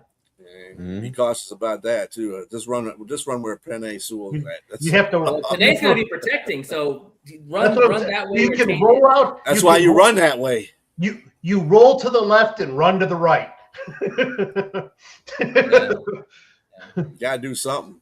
I mean, Goff's going to be fine because Panay Sewell's going to protect his ass all year. Yeah. But the other side, I mean, it's going to be shit. Hope and prayer. I mean, Goff will be fine to the sides from that side of the field. But who's coming up the middle is the problem that I have. Your center position is one of the most important things you got to have there because if you got people coming up the center, I'm sorry, I don't care who you are as quarterback, you're going to get rushed. How long is Cade supposed to be out? Is it like 4 games into the season? We're not going to see him until after the bye week, probably. Yeah, which is early. So like probably game 4 or something like that. Our week 6 is our bye week. Oh, okay. Yeah, we got an early bye week again this year. I hate that crap. But anyways, that's another story. I mean, I don't know. I mean, I guess have that injury early and hopefully he stays healthy the rest of the year. That's the goal, right? I mean, rather have that injury early than have it late. I mean, hey, our no schedule is easy ever. Like you look at it and you just say, it is what it is. On paper, it obviously looks pretty good to the first part of the season. Well, so, you go by what you think you know. Yeah, but you go by what last year is. But the point of the whole honesty of the situation is all these teams over the course of the offseason, they overturn their roster by 1/3. So you don't know what a player could come in there and be making a difference of the third that they turned over. That's why I say the schedules don't care. That's why I say I don't care about the schedules. You have to play those games. Yeah, right. Saints going to be a lot tougher than people think they're going to be. Yeah, even with Kamara down. Not playing that first week, they still going to be a tough out. Well, if we lose to the Saints, we got problems. That's all I got to say because I expect to win that game. Man. They're going to be tough. Don't assume first game of the season always tough when you got to get back on your second-year quarterback. We can't lose to a second-year quarterback in our own house. Hell, we got our You asses kicked you by a also rookie got- in the playoffs. You Yeah, gotta but that remember- was Jaden Daniels, man. Jaden Daniels, if he stays healthy, he's And, one of the and best he ain't defensive done shit since. The diff- Well, but he's a lot better than Tyler. I'm not even I'm not even counting that whole situation because we had no defense that game. We Yeah, were rolling but out Billy what I'm Bob saying and- is he's not and Tyler Mary Shuck, St. okay? Jane You from can't lose across to the Tyler street Shuck. over there on the defense. So I'm not even worried about that whole situation. What I'm worried about, because we'll have a good defense. I think what the Saints is, Kellen Moore is probably rubbing his hands right now. I think he's less though, because the defensive line is really the heart and soul of this team at the moment, I believe. Because if they can get to that quarterback, if they can get the Shuck, it's going to be over with for the Saints. I'm going to tell you that right now. And I think careful, J Train might be watching. and I think I'm just saying. And I think honestly, like, not to get ahead, because we'll talk about the Saints next week, but I think honestly, this defense is going to have to carry this offense early on as much as possible, because Shep's already he's a veteran staffer in this team, and he's got a veteran unit that, God willing, stays healthy. Offensively, there's a lot of ifs and buts because Petsing's a new offensive coordinator. We don't have our starting center. We don't know what that other guard position is going to look like. We don't know who the backup running back is going to be. There's a lot of ifs. We don't know who our other receivers are going to be. Like, the offense really has a lot of questions outside of Goff and St. Brown and Penei Sewell and Gibbs, and throw. But that's the thing. The what if on the offensive line goes into the entire offense. So, right. Yeah. So if the offensive line does not work, then neither will Gibbs nor Ron Ross, St. Brown, or Jared Goff. So our defense needs to wake up and take the bell early on until we get Cade Mays back healthy. And I'm not putting everything on the defense. They look better, but they look better in preseason. I want when we're finished with that first game of the season, we can go and sit and evaluate if we blew up the Saints and it looked like awesome. That's really good spark. If they come out and they're just okay, well, we're same defense we pretty much always had. But I think we expect the defense to take a huge step forward. I would hope. Okay, we can't stay pat where we are right now. We have to take a step forward. I look back the last 30 years on our defense. It's just based on stats. We have only had a top 15 defense like TA was the defensive coordinator, right? 4 times. We were top 5, which was 3-2. The 2014, that 1 year. Everything the other times were mid, and everything else after that was 20 and worse. Like, we have never had a good defense consistently ever. So, but if the talent is healthy, this defense should be top 10, right? I could see. That's why I keep trying to tell you. That's what I call it the we'll see season, because we'll see. We'll see. I don't see. Yeah. I don't have any. I don't have any confidence like I did when they went 15-2. Remember 15-2? Like the point I always keep pointing out to. Remember the Houston game when they were down, and you always saying, "Oh man, this game over." And Jay was like, "Oh, this game over, man." Oh shit! It's 5 picks. I think a lot of. I was like, "Oh yeah, it ain't over. You still got a whole half of football, and I'm confident the Lions are going to come back and win." And what happened? They came back and won. I was so confident in that team. Last year, not too much confidence. This year, really no confidence. So I gotta see. I gotta see what these guys are going to put out there, and I think that Terrell Austin, but it wasn't Terrell Austin defense necessarily, because that's when we had Jim Schwartz. So Jim Schwartz was the defensive guru on that whole situation. Anyway, this is the other thing I got to say about it too. I think when Dan Campbell, if we get say for instance, when we start the season and it comes to who gets the ball first, I think Dan really needs to let the offense of the New Orleans Saints get on there first, so the defense can dig in and possibly set them back. Yeah, I think he probably will. Yeah, that's really, because the year they went 15-2, every time they got the ball, who would go to first? The offense, and the offense usually paid that money. So, Yeah. but you can't do that. I just don't have enough confidence in that offensive line, man. And I will say this, that what gives me two things. I'm hopeful that we have pass rushers now. Like B said, you've got Hassasin, Aiden's going to be Aiden. You've got Moore, who I think is going to be a standout for this defense. The way they're using Moore, it's a Micah Parsons type of role. They're playing him more in the jack position because of his athleticism. Wantum, and then you got DJ Wantum, who's going to start with Aiden, and you sprinkle in Moore and Hassasin and anybody else who your boy Hill, whatever the hell his name is, that guy too. I think he's going to be he's more of a defensive tackle, right? But that's okay though. But that's part of the defensive line. You want people that are going to rev up to be in your defense. Who are you talking about? Your guy Hill, whatever his name is, Hill. Your boy. Gil. He's a defensive lineman. Yeah, that's what I'm saying. I think you're gonna see. He's a D tackle. He'll be in the rotation with the D tackles. But I mean, they might use him as a big end. Yeah, that's what he did say. Okay. He did say. But here's the thing. Here's the second point. We don't have our starting two safeties, and those are the heart and soul. Outside of Aiden, those are the heart and soul of our defense. Those two safeties. So that's where I have a huge pause, because I'm like, damn it, our D-line can be on paper looking damn good this year. And we had a lot of sacks last year. We can definitely do more sacks this year with more pass rushers. And the linebackers are solid. You got Jack and you got White and you got Barnes and you got Rodrigo. I'm happy with our linebackers. Secondary, God help us. We don't have our two best safeties. That's the big thing that hurts the most, is that if we had both our safeties, I feel a lot better about this defense. I think the Lions approached the focus of the offseason in the right way. They already knew they were going to have some problems with their safeties. So what they did was they lumped up their defensive line so that they put more pressure on the quarterback. You got more dynamic players out there to blitz and do all kinds of. And Devin White's going to be a senior guy out there. He'll put it in there. You got Wanham that's in there. You got Derek Moore, who's going to probably be a sensation once he gets himself together. I mean, you've got a lot of players on that defensive line that can make a difference in a play, and you don't have to worry about it getting to, kind of think about it, and I hate to say this, be like Chicago Bears defense last year.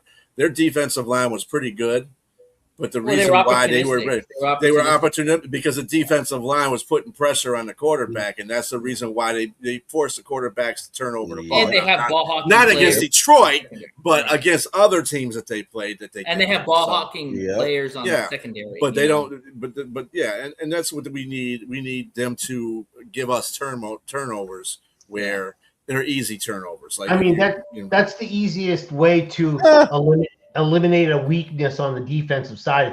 If your D line's getting to the quarterback quick enough, secondary doesn't need to work as hard. So the Lions that's were what ninth, I'm saying. Yep. And the Lions were ninth in turnover differential, so it's not bad. It's top 10. So it's not like they were terrible. I mean, the Bears were, like you said, 22 plus 22 in turnover differential. They were opportunistic and lucky, like really lucky.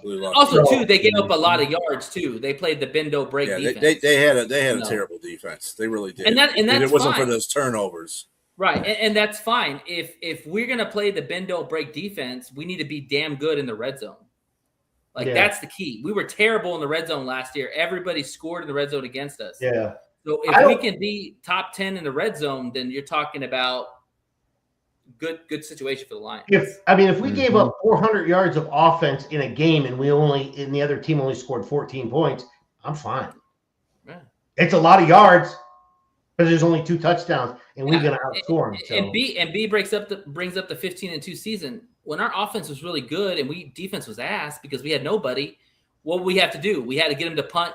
We had to score pretty much every drive, but we had to get the defense to at least get a couple of punts. Yeah. Well, that's what I said in that Washington game. I said what they had to do is they had to keep going down there and scoring. They couldn't punt, and I said as soon as they punt, I said this game over with because they had to punt. You can't let the offense punt. They got to keep going down there and score because Washington's going to do the same thing because we got no defense. So, last one had the ball wins. I believe in. And I hate that. I believe in Shep. I like Shep a lot. I think he's a very passionate guy. And I think that year 2 and 3 are going to be probably his best What's up, years. Chicken Nugget? So I'm really hoping that, God willing, if our defense stays healthy, man, we don't lose any key positions or players. We should have a decent defense. But that's a lot to ask. It's a lot to ask. I mean, our It sure team is. is victorious. That's just the name of the game. Yep. People get injured. Sometimes it's the player that you least expect to get injured. It's just how you We can't overcome lose it. our key players. That's the thing. We can't lose the key players. But anyways. All right. Yeah. Before we wrap up, any other topics? Anything else you want to talk about? Anything else that's going on in the NFL? Or we can, yeah. So yeah, we're playing the Colts in Indianapolis. I don't even know who their quarterback. I think Richardson will probably play. I'm sure. I don't know who else their quarterbacks behind them are. They got Leonard. They got Riley. They got Riley Leonard. Yeah, Leonard, who started last he's year really too. good. Yeah. He's a really good corner. They're probably going to be fighting for the second spot or the backup quarterback role behind Daniel Jones, but I think Riley's going to win that one. Let's do it this way because we're probably not going to see any starters this last game. This is evaluation time. Yeah. This is basically cut time for a lot of players or last chance time. I want to see starters. Like if I'm not seeing starters, I'm having an issue. I have a serious issue. The starters was this game. This was a starter game. There was no starters, though. There was no starters. There's no starters. The offensive side was kind of actual starters, like St. Brown. No, there was DJ Reed played. DJ Reed want them played. But Hutchinson didn't play. McNeil didn't play. Campbell didn't play. I want to see Amon Ra. I want to see McNeil didn't play. I want to see the guys. I'm not even worried about the defense. Defensive side start. I want to see the offensive players start. That's what I want to see. Okay, so do we think they're going to play starters? I don't think they are. They probably won't, but they need to. Okay. They need to. Because that week 1, I know it's going to be bad, but I don't want it to be worse. That's the thing. That I don't want to start off slow and have to figure it out. Well, you're going against the Saints rather than going against the Packers on the road. I'll say that. I get that, but man, I don't care. Minus I get you. Minus the fact that we're not playing starters. Give me 5 players, each one of y'all, who might be on the bubble for the roster that you want to see in this next game. Give me a minute. Hasani. Like on the bobble from being cut to being on the roster. Well, Hasani. No. I'm thinking you're saying like period. Like give me players you think roster. Yeah, no, just give me some 5 players that you want to see. It could be the same players, it's fine. That you think are on the bubble to make the 53-man roster or being cut. Sione Vaki, think he's one of them. Yep. Vaki's not gonna get cut, bro. I wouldn't be too sure. Dan literally said in his presser that Vaki's one of the best special teams players they have. You don't make that comment and cut a player like that. And Fit will flip shit if that happens. Literally flip shit. I think Manu I was about to call him Manu Ginobili. He's on IR. He's on IR. You ain't gonna see nothing from him in that game anyway because he ain't gonna be. I think what's his name? Clark might be. Clark? No. Y'all don't think so? I mean, I could be wrong. No, Clark was getting first team reps. I wouldn't say Clark, but no. Maybe Harper. Dan Jackson. No, I haven't heard anything from Harper. Dan Jackson very well. Yeah, and I like Dan Jackson. Dan Jackson might be on a bubble too. Jackson might be gone. Yeah, Dan Jackson probably make the practice squad. Yeah. I like Dan Jackson, but yeah, he's gonna make the practice squad. Yeah. Okay. Anybody else? You can also name names. We can just talk about it. I know. I'm just trying to see here. I don't know. That's hard, dude. Yeah, I mean, especially on the defensive side of the ball. After you get past the second string, whatever positions they decide to like, well, we need more here than here is going to change because if they decide they need more defensive players, that takes away from the offensive side of the ball and vice versa. So right, it's a numbers game. They're gonna have more linemen or D line, O line. They always have more D linemen, O line. There's gonna be a plethora of linemen that you would want to look at. Like for instance, you haven't heard nothing from Levi, Wingo, Chris Smith, Miles Adams, Tyler Lacey. Those are guys that could be Damone Clark. Lacey's fine. They know what they have in Lacey. They played him last year. Anthony Lucas, that's last year. Anthony Lucas. Eric Well, I'm saying he O'Neal, hasn't played this year either. So if he's not your playing, boy Skylar Gil Howard, Ben Stills. Gil Ben Stills Howard's probably fine. will be gone. Definitely will be gone. You also have Uh, to take into account when they get down to these cut lists, other teams are going to be watching all the other players getting cut. Sure, yeah. So you're going to want to pick up other players. So if somebody Yeah. gets cut and you're looking at the one guy that was on the bubble and you're like, yeah, you're done, dude. And we're going to get another guy. Like, I mean, Luke's going to be cut. They're going to only carry 2 quarterbacks. They'll probably just cut him and then try to put him on the practice squad. well, they I don't can see have him 3. making 53. I don't see him taking 3 quarterbacks. I think they're fine with Dobbs. No, they got to have 3 quarterbacks. They got to have emergency. They didn't have 3 last year. They had 2. They did. yeah, they Oh, did. they They had had last year. an emergency quarterback. They're Yeah. not on the roster. Right, but they could put him on. They could put him on the practice squad. That's what I'm saying. yeah, Luke I mean, Altmaier could be our he could be emergency part of the quarterback. 53 too. I mean, that's part of the clause. I will bet of, you $20 he's not on the 53-man roster. If he is, You he want to ain't. take that? He's not going to be. I'm telling you. He It's going to might be be. Dobbs. If It's gonna Dobbs, be Dobbs. if Dobbs plays as crazy as he's been playing so far, he ain't going to be on that roster. Period. He's a veteran. They don't want one thing about backup quarterbacks. They need somebody that's a veteran that sees stuff like Goff does. Luke Meyer doesn't see shit. He's a rookie. Now Dobbs does not see things like Goff does. Come on, and he runs. No. But I'm saying You don't okay. know. No. No. But no. What are we doing? Stop it. No. What I'm trying, you guys aren't understanding what I'm saying. So when Goff is on the field, you want a veteran quarterback to see something that maybe he doesn't see. You're not going to get that from Altmaier. You're going to get that from a guy like Dobbs who's had experience in the NFL. Or I'm not saying how about this? They don't have either one of those quarterbacks, or they put Altmaier on the practice squad and they get another. Somebody releases another veteran quarterback and they get that. Because trust me, there's a lot of quarterbacks out there that are better than Dobbs right now. A lot of them that are. Maybe I don't know. I don't see anybody releasing a good. They just gotta veteran quarterback. Yeah, I was just gonna say they got to be releasing. I don't see anybody that will want to do that. The only one that I would consider, and I know I'm going to get shit for this, but they're not going to release him. But I would take him. Is famous Jameis. Nah, I would take Jameis and Winston as a backup. Absolutely. I would take him as a backup. I He's would a take slinger. Jameis. He's my a man name gunslinger. from San Francisco backing up. Oh boy, Oh, he they're ain't not going going to nowhere. let. He ain't He going ain't gonna let anywhere. him go. Mac Jones, Mac and cheese. Mac They're Jones. not gonna let him. Mac Jones Or Trey Lance. Mac Trey Lance might be another name. Jones. Trey Lance. If they let Trey Lance go, I'll Trey Lance is Trey Lance's way. he's better than Dobbs. Trey Lance's cheeks. I don't No, know. I don't know about that. Dude, you're reaching there. I've seen more from Trey Lance than I've seen from Dobbs in this preseason, but I don't know. But I just don't think I mean- I don't think Dobbs is the answer. I think he's here of for a course not. purpose, just to take over his He's spot. he's just I a wouldn't voice. mind them getting Fromm again. Where the hell is Fromm at? Jake from Wouldn't State it be Farm. Yeah.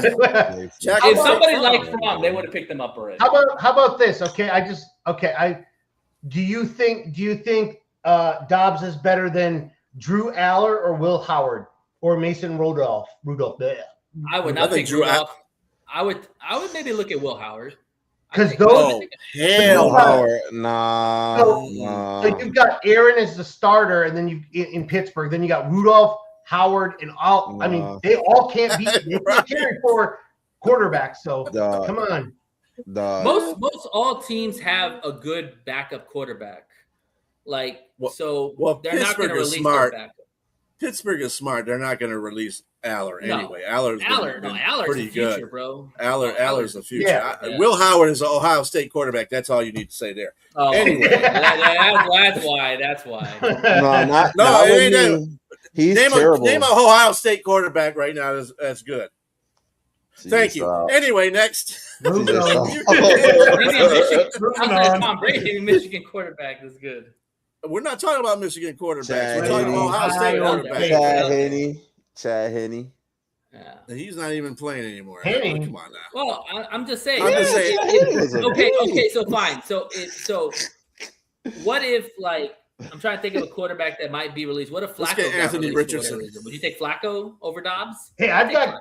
Hell yeah, I would take Flacco over Dobbs in a freaking heartbeat. Oh, Flacco's like 50, man.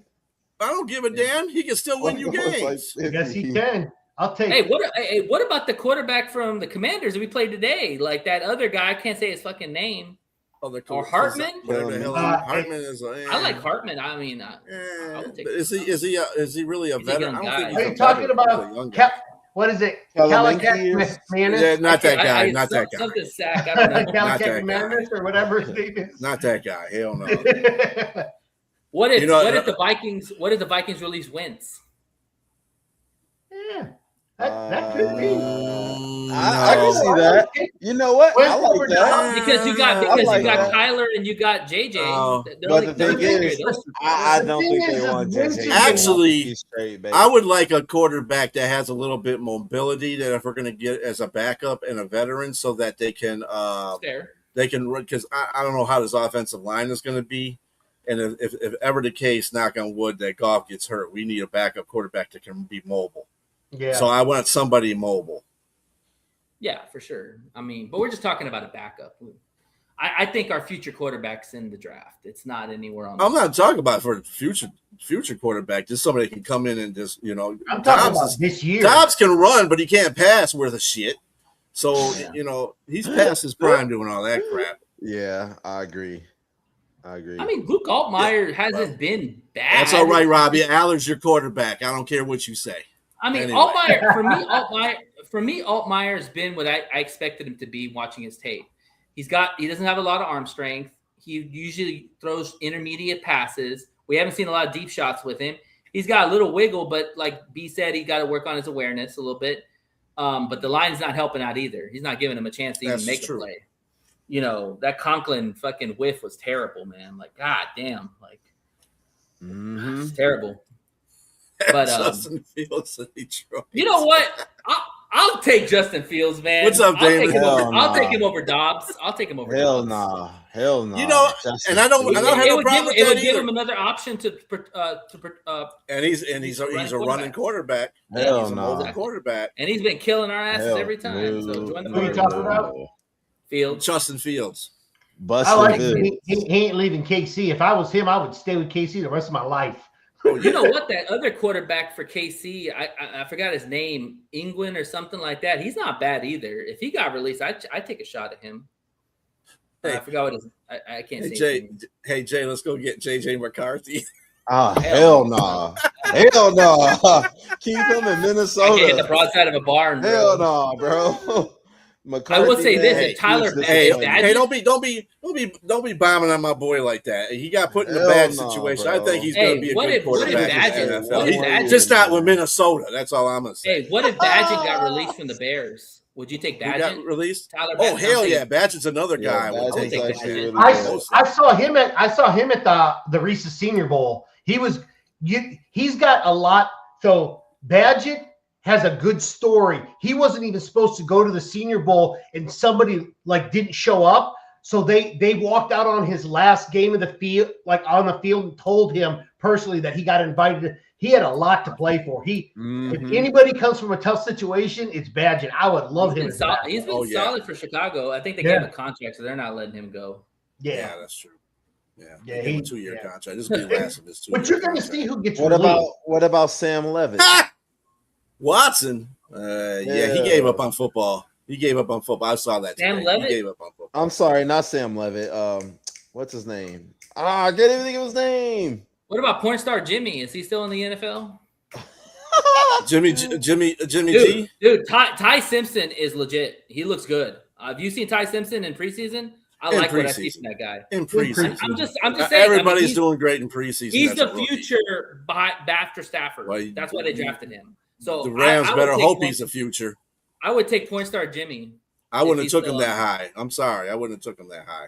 I mean, he's looking pretty good. What about Will Levis? How about Sam Howell? Not Levis. He's too cocky. I love Sam Howell. Sam Howell is a pretty good quarterback. He's the third quarterback on Dallas. So, oh my God, Milton's the number 2. But I'm just saying Sam Howell pretty good though. Sam Howell's got a strong ass arm. He's just not super accurate. But so I know he's on the Whackers, and I don't know if they're going to keep 3 quarterbacks. But Kyle McCord, out of Syracuse. He's the third quarterback on the No. team behind Tyrod Taylor, and Tyrod Taylor is looking pretty solid right now. No. I would consider Kyle McCord, but you have to trade with him. Unless he gets Absolutely. And you got to remember something too. We can sit here and throw out names all day. Yeah. But it's really what the Lions are going to. Oh, yeah, you know how the absolutely. Lions are with backup quarterbacks. That's why it's a podcast. We can have our own debates. Yes, Yeah. I agree. Everything's Junior. debatable. I don't want penis. No, we don't want Penix. Penis. No Penix. Yeah, we don't want McCord either. No, I'm straight. No blow Ohio State quarterbacks, please. Right. How about McCord Will was not from Levis? Ohio State. He played at Syracuse. Or How did about he Will play at Ohio Levis? State? Oh, Yes, he played Who's at that? Ohio State. Will Levis. he did. I said Will Levis, yo. Will We Levis. don't- Dan hey. Campbell would beat the shit out of Will Levis, dude, because he's so cocky.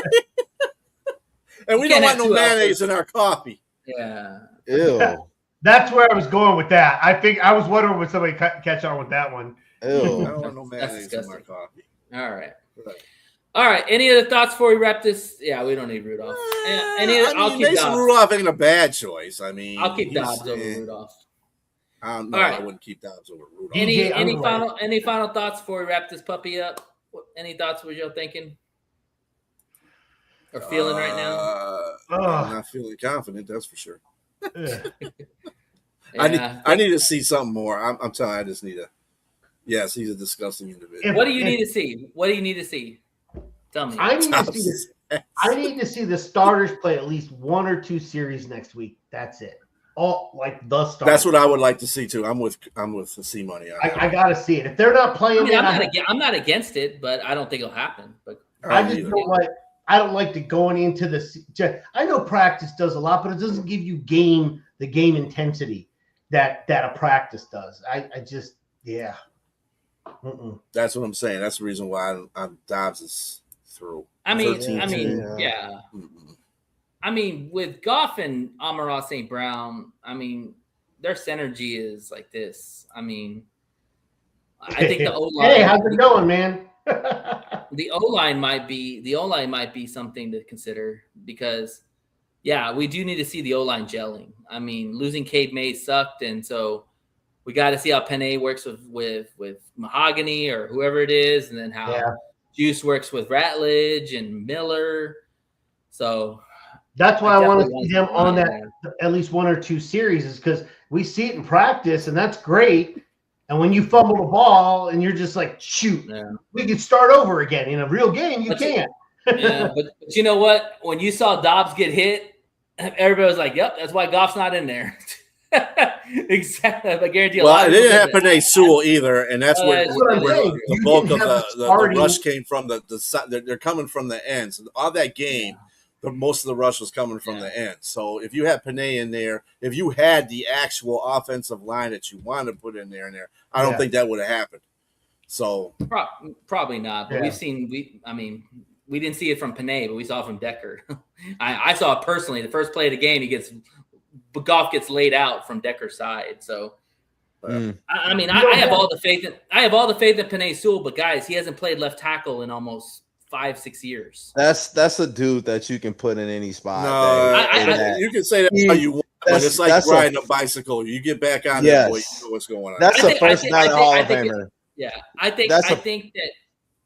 But when you listen to his interviews, he definitely said like he plays it off. So I do agree with you. I do think that when he got back sliding to left tackle, it's like being home again, right? He's like, this is where my natural position is. So I think he'll be fine.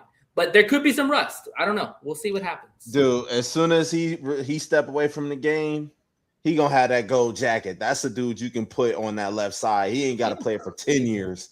He gonna go over there and he's still gonna cause damage. I agree, man. I love me some Penei Sewell. And I tell you what, man, we got a good one in Blake Miller.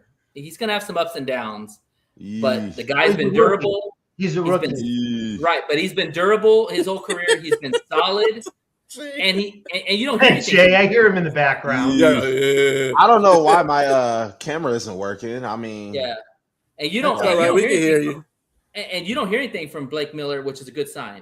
You know. You know something I did see earlier today that he did have a couple missed blocks, and But that's that could be a lot cleaned more up. growing. Yeah, that's I just hope he can We're clean good. it up. And they were talking about how consistent he is. He plays literally every single game. That's a guy that you know is going to get better. He's dedicated to getting Dude, better. he's going You know against he has that 97 every potential. practice. You don't think you're going to get better when you're going against 97? Absolutely. Panay loves to go against 97. He says, I get juiced up, man. Just like anything else, you're going to have games where he's going to have bad games, really bad absolutely. games. He's going to have ups and And downs. people are going to be like, they're going to throw their arms up. They're going to be like, this guy isn't what we thought he was. And you're going to be like, sink or swim. Yep. I don't say the thing about that too. That's for fans that say that. Exactly. People who watch football understand it takes about 3 years for somebody to mature in the NFL. Exactly. So, unless they're a Hall of you Famer, gotta let him. just know Unless they're letting somebody through the turnstile every 6 times. You know what I'm saying? That's a different story. But if they're out there and they make one little mistake or they get a sack, they get beaten bad on the sack. I'm not holding that against him because that happens to rookies. You know what his biggest test is going to be? His first big test? It's going to be against Micah Parsons. Well, actually, you know what? No, Micah Parsons is going to be out for a while, right? Yeah, he won't be back. He's going to be out until November. Ooh. Yeah. The thing is, people need to understand he's not going to be Panay Sewell right off the bat. Okay, there's only one Panay Sewell. Of course, he's going to be Blake Miller. But I tell you what, from what I've seen from him in the practices and what I've seen from him in the games, he looks like he'll be a solid player. I don't know how great he's going to be, but he'll be a solid player for us, which is all we can ask for. Mm-hmm. Because the right tackle doesn't have to be dominant like Panay Sewell was, but he's got to be average to better than average. Because Panay Sewell is going to be stellar. All I need is him to do is just block the guy long enough for the quarterback to throw the ball. That's it. That's it. If there's a blitz on that side, there's a rusher coming in on that side. They're gonna put a lot of speed rushers against him, so he's gonna have to learn very quickly. Yeah, they're gonna. I mean, he's a rookie. I would, if I'm a defensive player, put my best guy on him. Like it's also slow footed. Yeah, you're right. Yeah. He'll learn. Well, he goes against 97 every game, every practice. And see, this is exactly the reason why I said the running back situation on our team is going to be because they're going to have to chip block that whoever's coming from his side if they have somebody lining up there. Yeah. This was and it can't be Sailor. Yeah, you're right. You get blown up. You're getting blown up by a cornerback. I will say this is the worst year to not have a physical running back like David Montgomery, because you're gonna moving pieces on the offensive line. Man, yeah, you're gonna miss his size. There's no doubt about that. And I think that's another thing too. The Lions will address in the next year's draft is get the bigger back because Pacheco and Gibbs are kind of the same size players and body types. You need a bruiser, and we don't have a bruiser. Sailors is probably your biggest back. And I don't know what Sailor's like, 220 or something like that? He's not that big of a guy. Somebody I want the Lions to go after. I know this is prematurely, but Marshall out of U of M. That boy's good. Marshall out of U of M. That boy's good. You want everybody from Michigan. I mean, look at how they play, though. Name me, outside of J.J. McCarthy, name me a Michigan bus that you can just name right off the hand. Look at the running backs that come out of there. Good, right? I mean, outside of the receivers, they really haven't hit on their receivers other than Braylon Edwards. Braylon Edwards is really good. They never been a wide receiver type. I'm going to tell you something. I'm going to tell you something about the Lions in their next draft. You said about Goff being 31, blah, blah, blah. It'd be their best interest to draft a quarterback next year. You want to know why? Why? Deep. He's not gonna play for a little while because Goff's going to be here, right? Sure. So don't you have to pay him based on how he's going to play when his rookie contract comes up? If you ain't playing, you ain't going to get paid that damn much. So and by that time, Goff's contract is going to be ridiculous. So we're going to have to eat that. We're going to have to get rid of that contract and get. So if you draft him right now, I think that would be a good move. But you have to draft him in the second or third round because if you draft him in the first round, he's got to get the 5th-year option. Yeah. So you want to stay away. Not only from that, he's going to get paid for pretty the good money already. Well, hey, you know what? If they can find that guy, I'd rather pay a rookie. I'd rather pay that contract and play Goff's contract when it comes up. Yeah. Right. Yeah. I was just gonna say if they find that guy, you're talking either or, then but It could be. I think they're gonna have to restructure Goff at some point. But the problem is if you're drafting your quarterback next year, you got a late first round. You ain't getting the quarterback you want to replace Goff. You're getting a maybe. I mean, who knows? That's we might need a cornerback. We might need another cornerback in the first. You got to take the Mendoza approach. Guard. What Vegas is doing with Mendoza, start your veteran quarterback. I know it's not Goff, but it's at the same time he's still a veteran if Goff doesn't take any injuries, he can play for the next 5 or 6 years at a high level. Depending on our offensive line, can get their. Well, I mean other than that. Yeah, but even with a shitty line last year, he was fine. Nate, Sailors is 195. Oh damn! Yeah. Small. He got blew up by a corner. Mango. You know what? I'll have to tell you, he did not set himself to block though. He turned around. He had to get up and underneath to get the pressure, and he didn't. He just took him straight on and didn't have his feet set. He just got boom. He just got ran over. Choice will work on him on that. But I'll tell you a guy that I really was wanting to see more of, and he got hurt, is Robichaud. The guy, that big ass guy, Kyle Robichaud, he got hurt the first game. Yeah, and he's out for a minute. I liked him, man. He was running hard. He's a bigger back. Robichaud. Also, you got your boy back there, Trayvon. Yeah, I know. Give a shout out to my boy Travion, man. Like, I like Travion, dude. He runs hard, man. And the thing is, he was in Cincinnati, and people go to die there. So, I think that if he can continue at least being consistent with his running style, he could definitely make the practice squad for sure. And maybe who knows if something happens, he could definitely be elevated to the 53 at some point. He's got skill, bro. I mean, Cincinnati doesn't know how to develop fucking running backs. Oh yeah, I did forget about Milroe, but I don't want Milroe. He can't throw. He can just run. Yeah, he's more of a runner from Alabama. Milroe might be nice. Yeah, they're not going to give up. They're not going to give up on Milroe. They're not going to. They're not. The Lions ain't going to do no crazy shit anyway. So we can just forget all that talk. They'll probably just get a jag, and then they'll call him the best. They'll just keep recycling backup quarterbacks until they finally. Yeah. Until we have a bad enough season where we're like, all right, it's time to get a new quarterback. I think that's just it. And unfortunately, that's probably going to happen. If something happens to Goff, that's when I think you're going to see us getting a quarterback, because so far, like I said, he's been, God willing, he's been very durable for us. So, he's durable most of his career. Exactly. Much. That's what I'm saying. So, I mean, his offensive line has been pretty good for all that. Yeah. And he's done well with even a makeshift line. Like, he's that good, so, but I don't want to keep pressing that doorbell. Of course not. No, of course not. We got to get the line better. Do that. You got to get that line way better than it is right now. Way better. Right now. You got to remember something. Last year, the line finished like in the 20s. Yeah. And that's from the year before when they finished in the top 3 or 5. Yeah. So that's bad. That's a real bad thing. That's bad for Detroit Lions standards for sure. Absolutely. Because Hank Fraley, I guarantee you, he wants a top 10 line every time. And I felt better about the line until the Cade Mays injury. When the Cade Mays injury came down, I'm like, shit, man. Now here we are again. Fucking center's out. We're having to makeshift other guys that have never played really strong centers. And now we got a guard position that we were worried about already. Now we got the guard issue. Now we got the center issue. Yeah, problem all over again. But anyways. Hey, if Ragnow's out there, hey. God, I miss Frank. I have to say it. After Frank tried to come back and hurt himself again within a week, he's like, "Yeah, nope, not doing this again." I tore my ball sack. It was a bad injury too.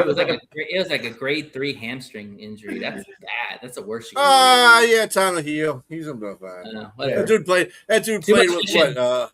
He played with a whole bunch of damn injuries. Yeah. So too much fishing, man. Too much fishing. What was the one injury he had? Oh, he played with a broken jaw. A broken throat. It was a throat. Yeah, broken throat. Yeah, that's what it was. A broken throat. Yeah, he fractured his esophagus. Yeah, that's and he still played. And he still played. That's crazy. Like, all right. Well, that'll be a story. That'll be a story for another day. But let's go ahead and wrap up here. First off, we want to thank everybody who chimed in on the show. As always, thank you for liking. Please like and subscribe to our show. One Ass Chicken, 3 Toes. You can find us on YouTube. Also, too, want to shout out for all the apparel. Everybody show your apparel, show your DAP. Everybody's got their I colors. wish I could show y'all, but some reason my camera ain't working. We can see a part of it. Well, we can see part of it. We can see a part of it. Part of it. Shout out for the awesome orange hat. This is my color. And somebody please get a camera for Jay Weezy. Yeah. I don't know what's up with I that. think we should Go fund me for a camera. Go fund me for Jay. Yeah. Hey, I really want to say shout out to Liz for all the apparel, man. I can't thank her enough, Yeah, you definitely. know, and everything she does and everything she means to our podcast. I have to say Absolutely. thank you a lot for sure. Yeah, absolutely. And thanks for hanging us with on a Saturday. We got 2 preseason games out of the way. We got 1 more left. And fellas, we're 3 weeks away from Who Dat Nation coming into the Motown. Hey. Good game. Hopefully good all game. the questions are going to be put to rest that game. And we're going to be like, we're going to the Super Bowl, damn it. Oh, yeah. Let's not beat Dallas. Let's not beat Dallas fans. And Then we go to Buffalo Bills the following week. Yeah, right. Then we get our ass kicked against Buffalo. Exactly right. Oh, we suck. Low key, We suck again. Low key, we gonna beat Buffalo, but that's a story for a different time. Oh wow, Oh, that's a okay. Go good with call. that shit, man. In their new stadium, I'm all for that. That's going to be their opening game too. Listen, remember the game that Baltimore and the Lions played? Everybody was like, man, until they beat them. You know, I'm like, bro, watch the Lions gonna beat them, and they're gonna beat them pretty heavily too. I got that same feeling that this is going to be the same type of game. I'm with you, man. That's going to be their opening game in their new stadium. So that'd be a nice way to shut them down. They're gonna be playing. They're gonna have butterflies just like anybody else. I would feel a lot better if that offensive line was clicking. Yeah. That's the only way I could say I would go with you on that, Jay. I'm smelling a shootout. I'm smelling a shootout between Goff and Allen. That'll be fun to watch. Give me the Lions. Depends on who's on your fantasy roster, right? Right. Yeah. I can't. That's for another story. No, I haven't even entered one this year. I'm gonna have to. Stay away from fantasy, man. Oh, I've been playing it since 2001, man. I love fantasy. Right. I can't do it, man. If I would have known that, Chris, I would have got you in one of my leagues. Damn it. I don't do pay leagues though. I want to watch the football game. I know. I was in a pay league. Oh, bummer. Yeah, I've been doing it for a while. Whatever, Robbie. Because of your orange hat. Hey, this is not just an orange hat. Robbie, that's Texas orange. No, it's not. This is not just orange. This is orange. Texas Longhorn orange. That's burnt orange. This is One Ass Chicken 3 Toes. That's orange. It don't make a difference. Hook 'em horns. There's the different same oranges. color. Is that Tampa Bay orange or orange, man. orange? It's just regular orange. Anyways, all right. I just like All right, fellas. So next week, we will talk about the Colts game, and we will preview the Saints and Lions for game 1. Hey. Whatever. And then, he's and then with you on that. Oh, he's a You don't Texas. like Texas. I don't know what he meant. He's in a UT. But anyways, yeah, I agree with you. And then also too, we'll talk about the defense. We'll do our defensive previews for the rosters. So look forward to that next Saturday, same time, same place, same faces. One Pride. We'll see you on the other side. Have a good night. Peace. One ass cheek, 3 toes. One ass cheek, right now. Lions on the map, we don't care about the woes. One ass cheek, 3 toes. This how the show goes. Golf throwing dots, Hutch hitting the gap. We put the whole city right back on the map. No more same old, we done changed the whole vibe. 4 voices deep, talking about the whole tribe. Yeah, one ass cheek, 3 toes. Nate Chris, BA Lions talk only. Get gone.